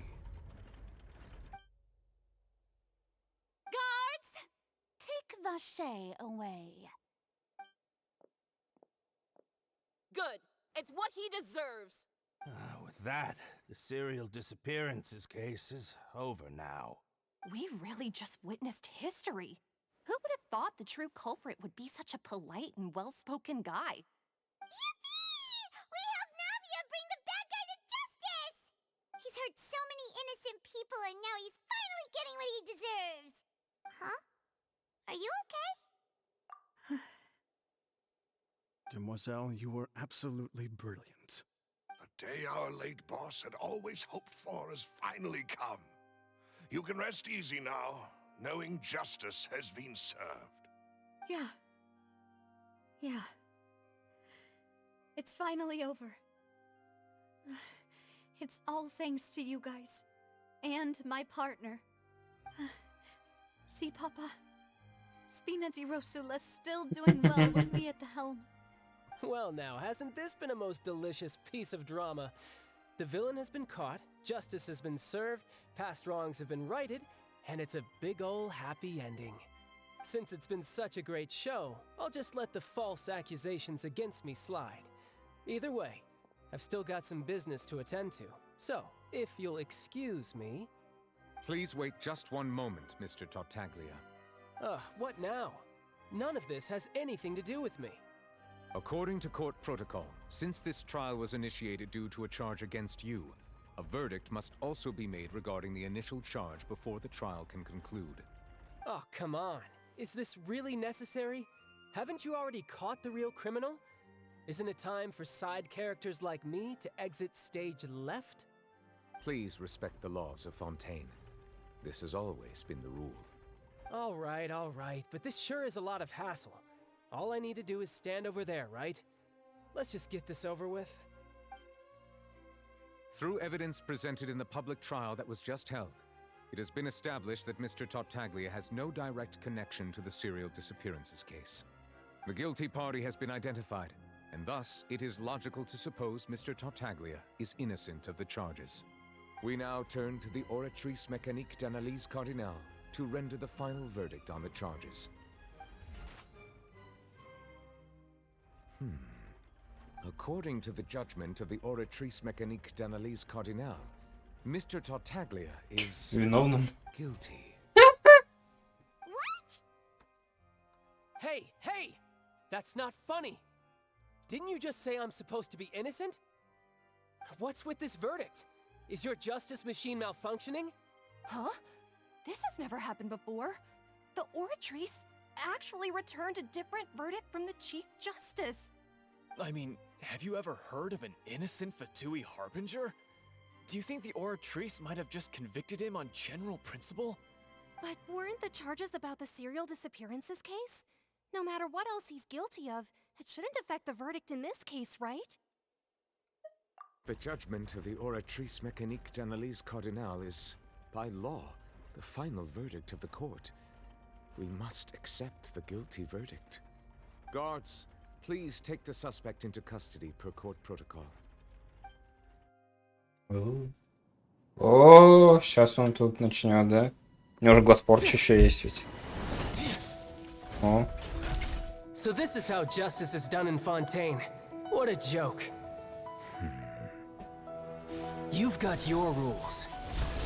Well, I've got mine too!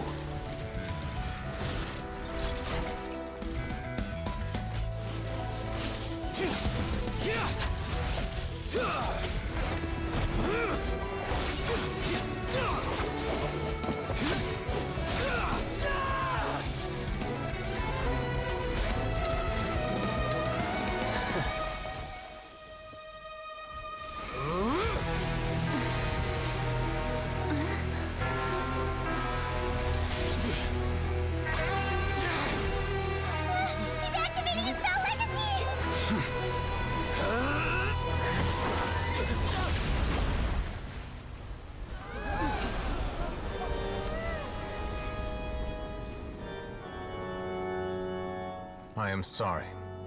If you have been wronged, we will find the truth. But the rules of the court must be upheld. Хера.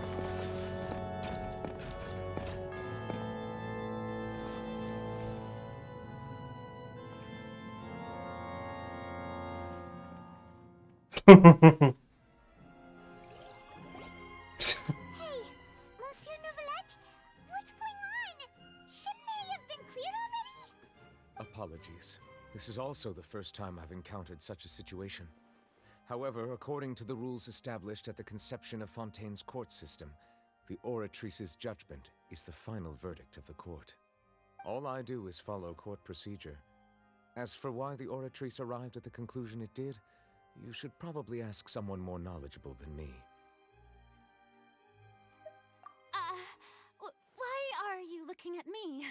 I had nothing to do with it! I don't know what happened there either! Hey, stop staring at me! What does Lady Farina mean by that? She says she has no idea either, but that's impossible. Didn't she create the Oratrice herself? Yeah, so are the verdicts reliable or not? Can Что, results под Арлекино, что ли? call justice? Под мантией или что? Да забавно, конечно. Вряд ли это Арлекино, конечно.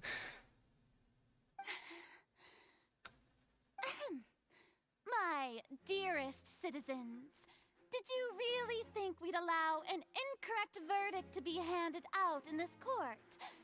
Did you really believe that the judgment could be mistaken or Не, вряд be ли. the result of some sort of random mishap? Это я уже сам выдумывать начал. You thought even I had been blindsided by the Oratrice's result. But the way she looked just now, it was pretty obvious she had no idea what was going on. However, given the state of things, I shall give you an explanation. Everything that just took place, including my supposed shock and bafflement, was a part of an elaborate performance, with every action meant to stir up drama and excitement. And, of course, for every performance, there is a script. Everything has unfolded exactly as I expected from the very beginning. As the embodiment of the very concept of justice, the Oratrice shall never render an arbitrary judgment! If you thought Child had nothing to do with the serial disappearances case, it is only because you've been blinded by the superficial appearance of innocence. Everything he's done, not to mention the danger he poses, are beyond ordinary comprehension and completely unforgivable! All shall be revealed in time. You will come to understand my noble intentions, as well as the absolute correctness of the Oratrice's verdict. Now, having said that, although I hate to leave things hanging in suspense, it is now time for this performance to end. As the lead actress, I shall be the first to take my leave. So she chose to make her escape after all, did she? So you're saying we shouldn't put much stock into what she just said? She probably just put on that performance to save face. As for the truth, it's unlikely that she actually has any idea. However, please be assured that I will continue to investigate this case in a personal capacity. Just as I promised, if the judgment has been incorrect, We will do our utmost to Это clear я his уже name. сам просто спизданул, конечно. Ну, было бы прикольно, если бы так оно было, конечно. Badly for him. We'll take your word for it for now. After all, he's done plenty of bad stuff. So he should have known he'd go to prison someday, right?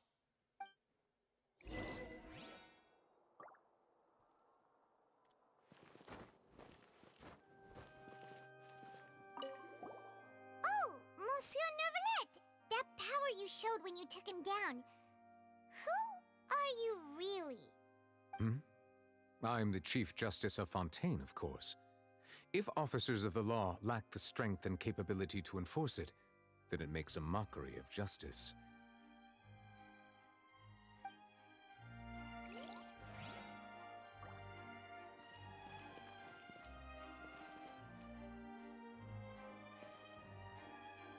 Бейте глаз Бога.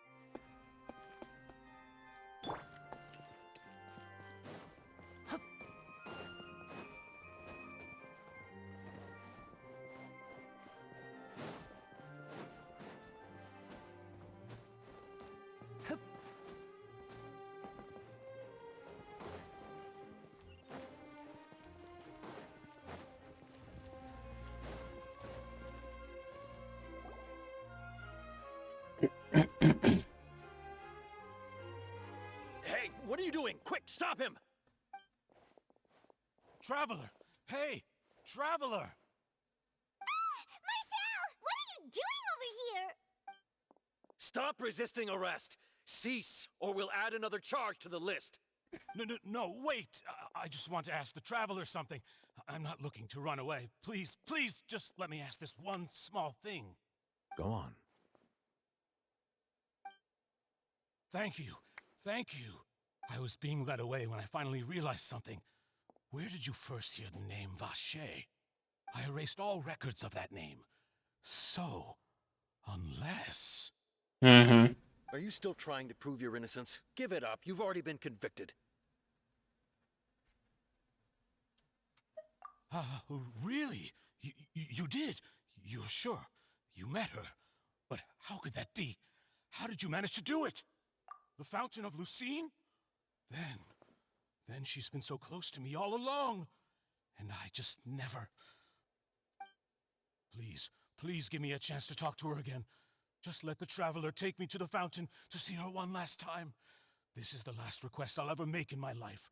You can do whatever you want to me afterwards. I don't care. What? Give an inch and you want to take a mile? Do you think serial killers get to make requests like that? Paimon agrees. Why should we give him what he wants when he's only done a ton of super terrible things? This request, is it worth as much to you as your life? Of course! Wait, no. It's worth even more than my life. Humans. Will they betray the instinct to live just to satisfy spiritual needs? Very well. I will grant your request. Your Honor, I fear that...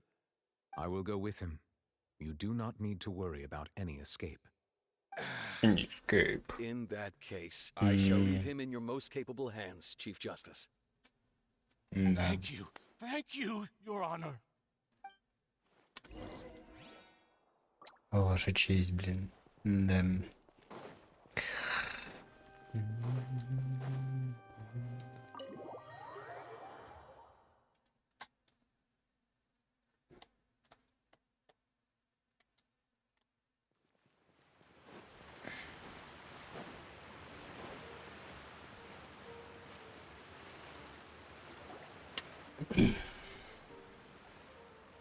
Is this the place? You said she's here, but what do I need to do to see her? Yeah, and even Paimon could hear her after drinking that thing. Didn't you just drink a lot of it on the stage as well? Oh, in that case... Vacher. Ah! Yes, that's it. So you heard it too. Vinier, it's me! It's me, Vache! Vache?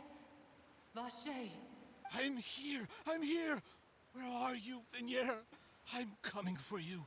I'm finally here for you. Hey, wait! Be careful! Hey, what? Vinier, is that you? It's me, Vache! Vinier! Vache? Why did you come? Didn't I say?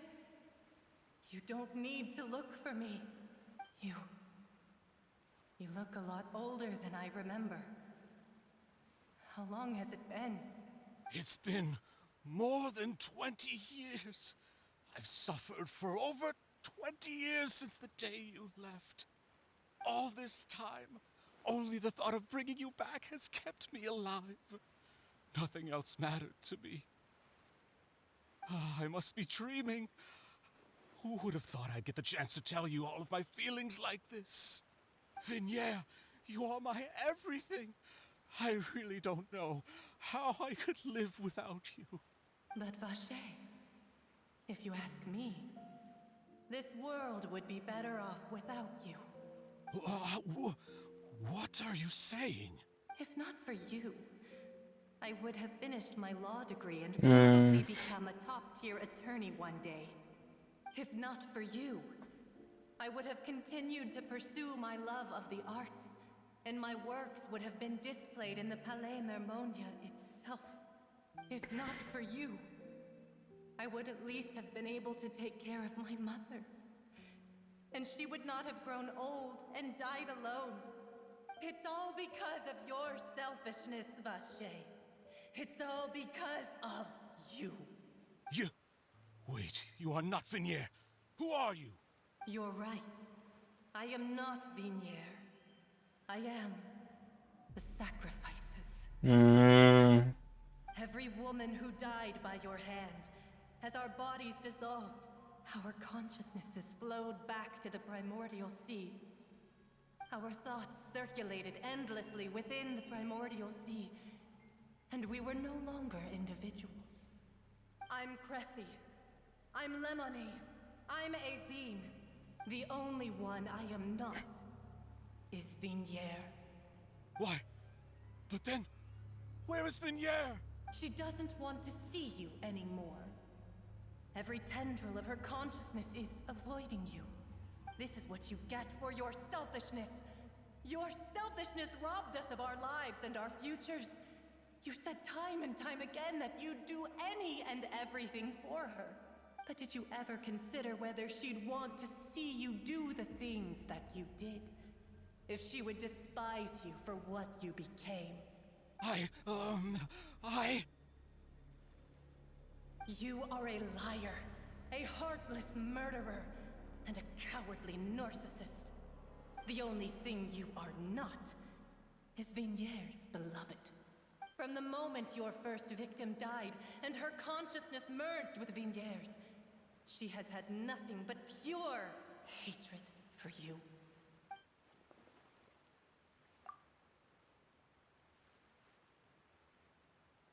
No! Vinier! She can't hate me. Let me see her. Please, have mercy. You still don't understand. When I said don't look for me, that came from the real Vinier. She really doesn't want to see you anymore. But on top of that, she also said that because it's her final drop of pity for you. She said that because she knew that if you did come here, we will show no mercy to you. Vache. Vache? Vache. Vache. Vache. Vache. Drown. Еба.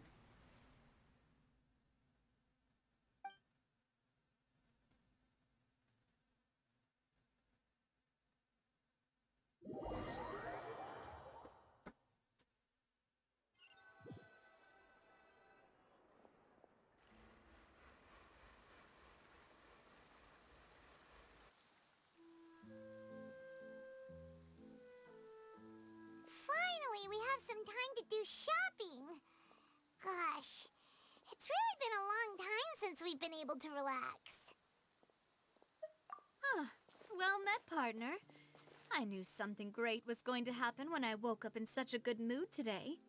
Even this weather can't put a damper on the demoiselle's mood. It's a pleasure to see you both again. Oh, hey, Navia! It's been a few days. Paimon's already started to miss you. Oh, now that I believe. I'm easy to work with and always bring home the bacon. Who wouldn't treasure having a partner like me? Sounds like you're really enjoying life these days, Navia. What have you been busy with since the trial? It's just been one thing after the other. I've been making non-stop trips between Poisson and the courts in Sen. Everyone from Spina di Rosula organized a memorial for my father. We never held a memorial when he first died, since everyone knew that even if we held one back then. No, this time, though, everyone in Poisson, and even many people from the court, all attended. So his name's definitely been cleared now. That's what we like to hear. It's been the dearest wish of Demoiselle all along. That blasted stubborn fool. I was right to put my faith in him. I'm so glad I didn't give up on the case all those years ago. Oh, by the way, I ran into Charlotte just after I left the memorial service. Well, maybe it'd be more accurate to say I knew she would be there, and there was no way she'd just let me go. Huh? So you know Charlotte too? The Charlotte? Journalist from the Steambird? Yeah, way back when I first became the president of the Spina di Rosula, she was all over me. Wouldn't take no for an answer. I believe the story was called The True Heart of Darkness, Secret Tales of the Yellow Rose. To be fair, though, it was a really flattering feature. So, we've been on pretty good terms ever since. She was trying to lean on our friendship to get me to do an exclusive piece on the serial disappearances case. Oh yeah, she told us about that. She's always been super interested in that case, so now her wish has finally come true too. Anyway, I told her to make sure that when she writes about you guys entering the opera house with the critical evidence, that you both sound really cool. Now that's another thing to look forward to. We trust Charlotte's skills with a pen for sure. Oh, and in other news, I also took Clarand out for a meal. Oh, are you two on better terms now? While you were investigating Vaché's headquarters, Clarand gave testimony on my father's behalf. It was thanks to her that we were able to turn the tide. I wanted to thank her. I mean, there's also no point in being awkward all the time, so we took the chance to reconcile with each other. Oh, that's great. Paimon also thought Clarand wasn't actually a bad person. It's always good to have more friends. Anyway, now that the case has finally been solved, perhaps it will slowly begin to fade from the public consciousness. Oh, actually, there's still one last thing I need to do. What is it? I should pay a visit to my father's grave, and tell him the truth of what happened, as well as how it all ended. And on top of that, just how much people still look up to him, to this day. That includes me, too. Miss Navia. Indeed. We want to go too! We also think Callus is a really admirable person. Sure thing. I'd like you two to share the moment with me. After all, without you, there might not have been such a positive ending. And in that case, everyone, let's be off. Considering the recent weather, we'll be lucky if we can reach Poisson before dark. Yeah, you're right. It's been raining non-stop for a few days now.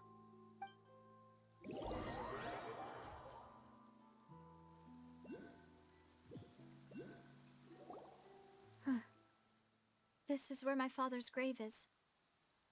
To be perfectly honest, even I haven't been back here for a long time. Huh? There's someone there already. Wait.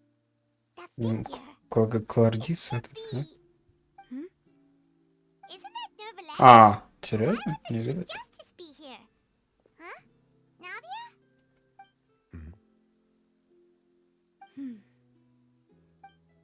My apologies. I should have asked before coming to pay my respects. Don't say that. Sorry about that. Oh, I was trying to say there's no need for you to apologize. I wanted to show my father how much I've grown, but still, I doubt I've grown to the point that even the Chief Justice would feel compelled to apologize to me over and over. In that case, I will stop apologizing for now. You really could use some pointers on understanding human emotions, Monsieur Neuvillette. In any case, why did you come to Poisson? Well, ever since that day, I've been turning a question over and over in my head. Just what is justice anyway? There was once a time when I didn't want to believe that there could be anything more important to humans than life itself. Oh, rather than that, it's probably more truthful to say I didn't believe humans were capable of resisting the most basic instinct of living things. That they could rebel against their own nature, or consider certain things to be more important than their own lives. Which is also why I didn't stop your father from beginning that fateful duel. I believed that a truly innocent man would never throw away his life like that. That there was nothing, should have been nothing more important than one's own continued survival. But Mr. Callis proved me utterly and decisively wrong. If not for his sacrifice, the serial disappearances case would have remained unsolved to this day.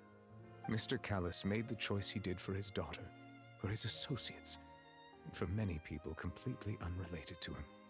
And in the end, from a certain perspective, one could say that he did it all for the sake of justice. A justice that's higher than life itself. So, you asked me why I came here. I just wanted to say my apologies to Mr. Callis in person. I should have noticed all of this much sooner. This regret has filled me with a sadness that has haunted me for days.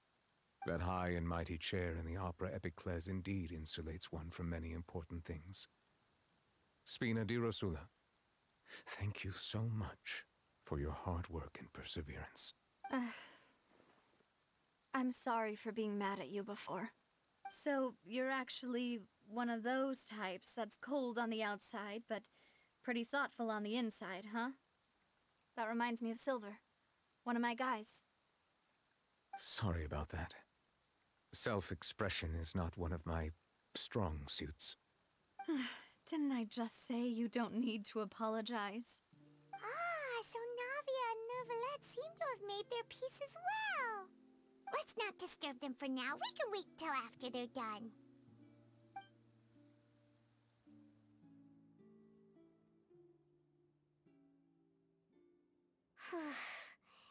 Paimon's never paid respects at someone's grave before.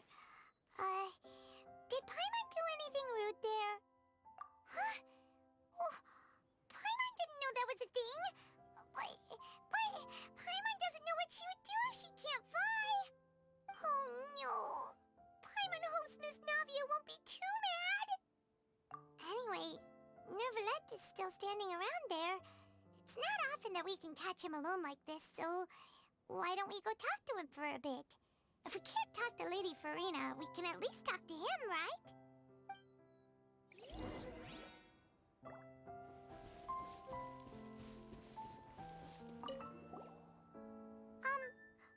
Paimon's really sorry, Navia, but Paimon did something pretty disrespectful just now. What are you saying, Paimon? I don't think I get it. Well, aren't you not supposed to fly around someone's grave? Huh? Who told you that? Hey, Traveler! Why did you mess with Paimon again?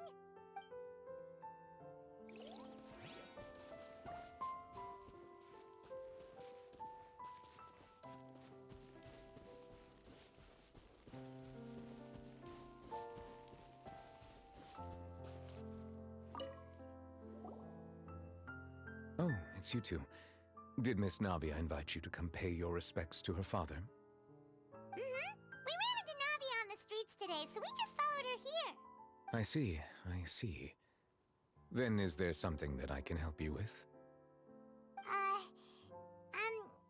Well, it's pretty hard to run you like this since you're usually super busy. So we figured we could try to ask you a few questions, if that's okay. Please feel free. Though outsiders, you helped us solve one of the greatest mysteries in Fontaine, and it would be my pleasure to return the favor.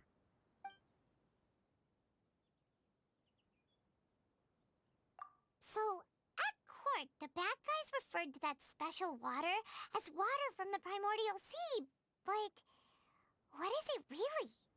Truthfully, that name is already quite accurate. I can only surmise that Vacher and his ilk only learned of its nature and existence after extensive research. There used to be a special sea on the surface of this planet. The nature of its seawater was rather different from that of the sea we know today. Most of Tevat's life forms were first born in that special sea. You could say it nurtured much of the life on this planet. Huh. So it really was where everything began. It makes sense to call it primordial then. But today, the primordial sea no longer exists on the planet's surface.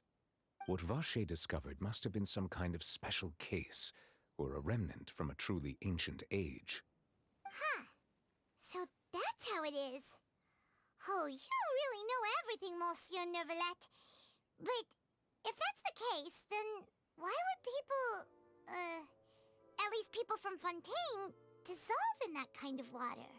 Indeed. Why would the primordial sea, which was known to engender and nurture life, suddenly reverse itself and devour life instead?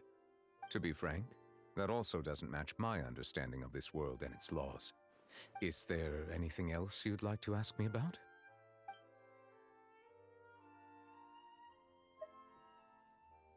That the sea levels will rise and everyone will be dissolved in water, leaving Farina crying alone on her throne, but the sins of the people will be finally washed away for good.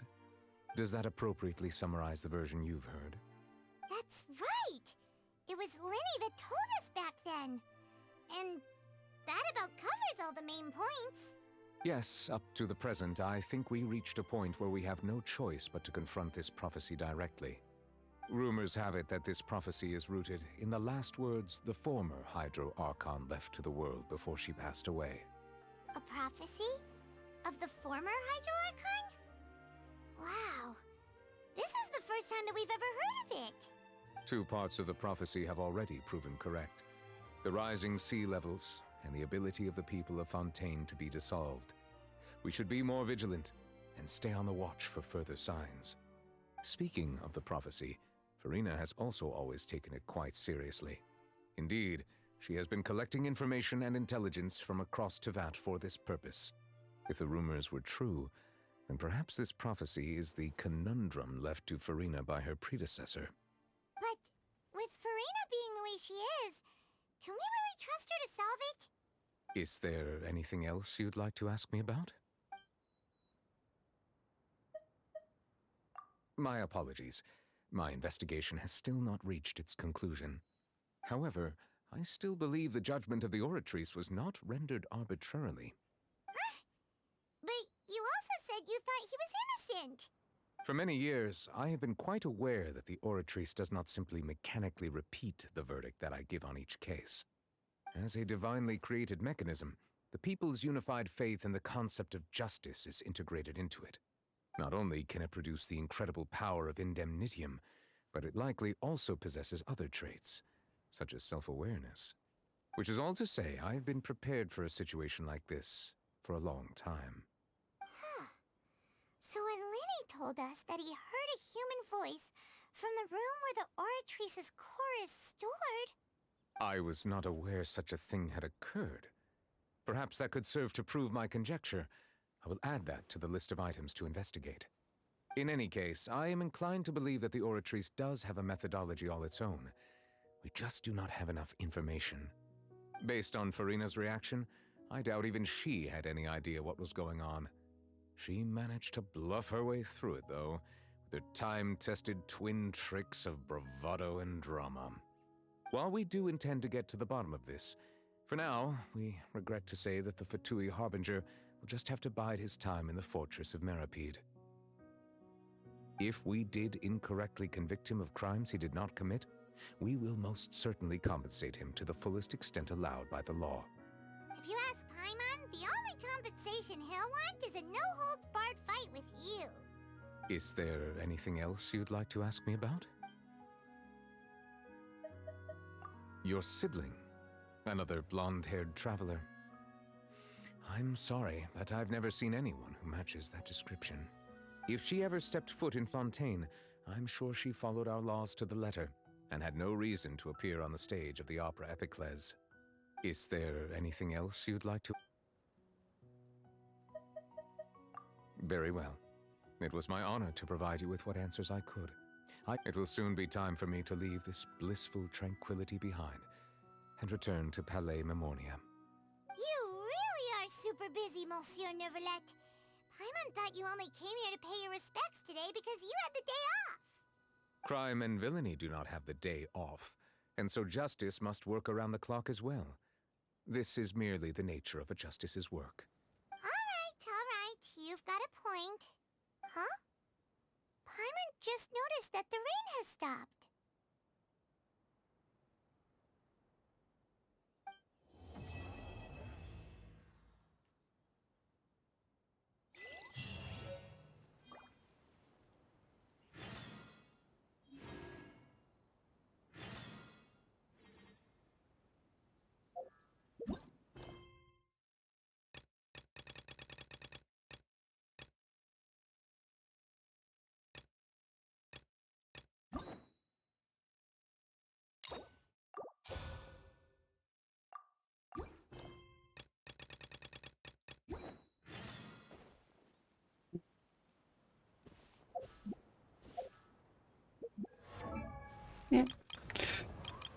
Блин, на самом деле сюжетка Фонтейна прям прикольная, долго, конечно, но в принципе прикольная.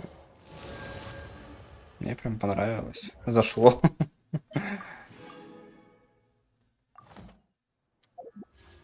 Было прикольно наблюдать за этим всем. Ну что ж, наконец-то можно теперь с уверенностью сказать, что можно заканчивать на этом стримец. Сколько там он длится уже? Привет, Алексей. Я уже заканчиваю. 16 часов. Капец. Ой. Кошмар. Так, ну что ж, завтра, скорее всего, я продолжу, но завтра, типа, мы будем фармить уже на линии таланты и... Не знаю, типа, если получится выбить оружку, его выиграть, точнее, то и на оружку будем. И, скорее всего, завтра тогда начнем проходить квест-линии и, скорее всего, но не факт, начнем концовку Кэи. Концовку, ну, встречу Кэи. И, в принципе, получается, на данный момент это будет все по Геншину. То, что, ну, вот это вот все как бы не сюжетное. И типа как бы вот это вот все тоже как бы в основном не сюжетное. То есть по факту сюжетку я прошел, бездну я прошел, вот это все сделано. Поэтому, мне кажется, дальше смысла не будет стримить до какого-то определенного момента, когда мы не дойдем до какого-то там сюжета. Там видно будет. Так, пока что всем спасибо. Все свободны.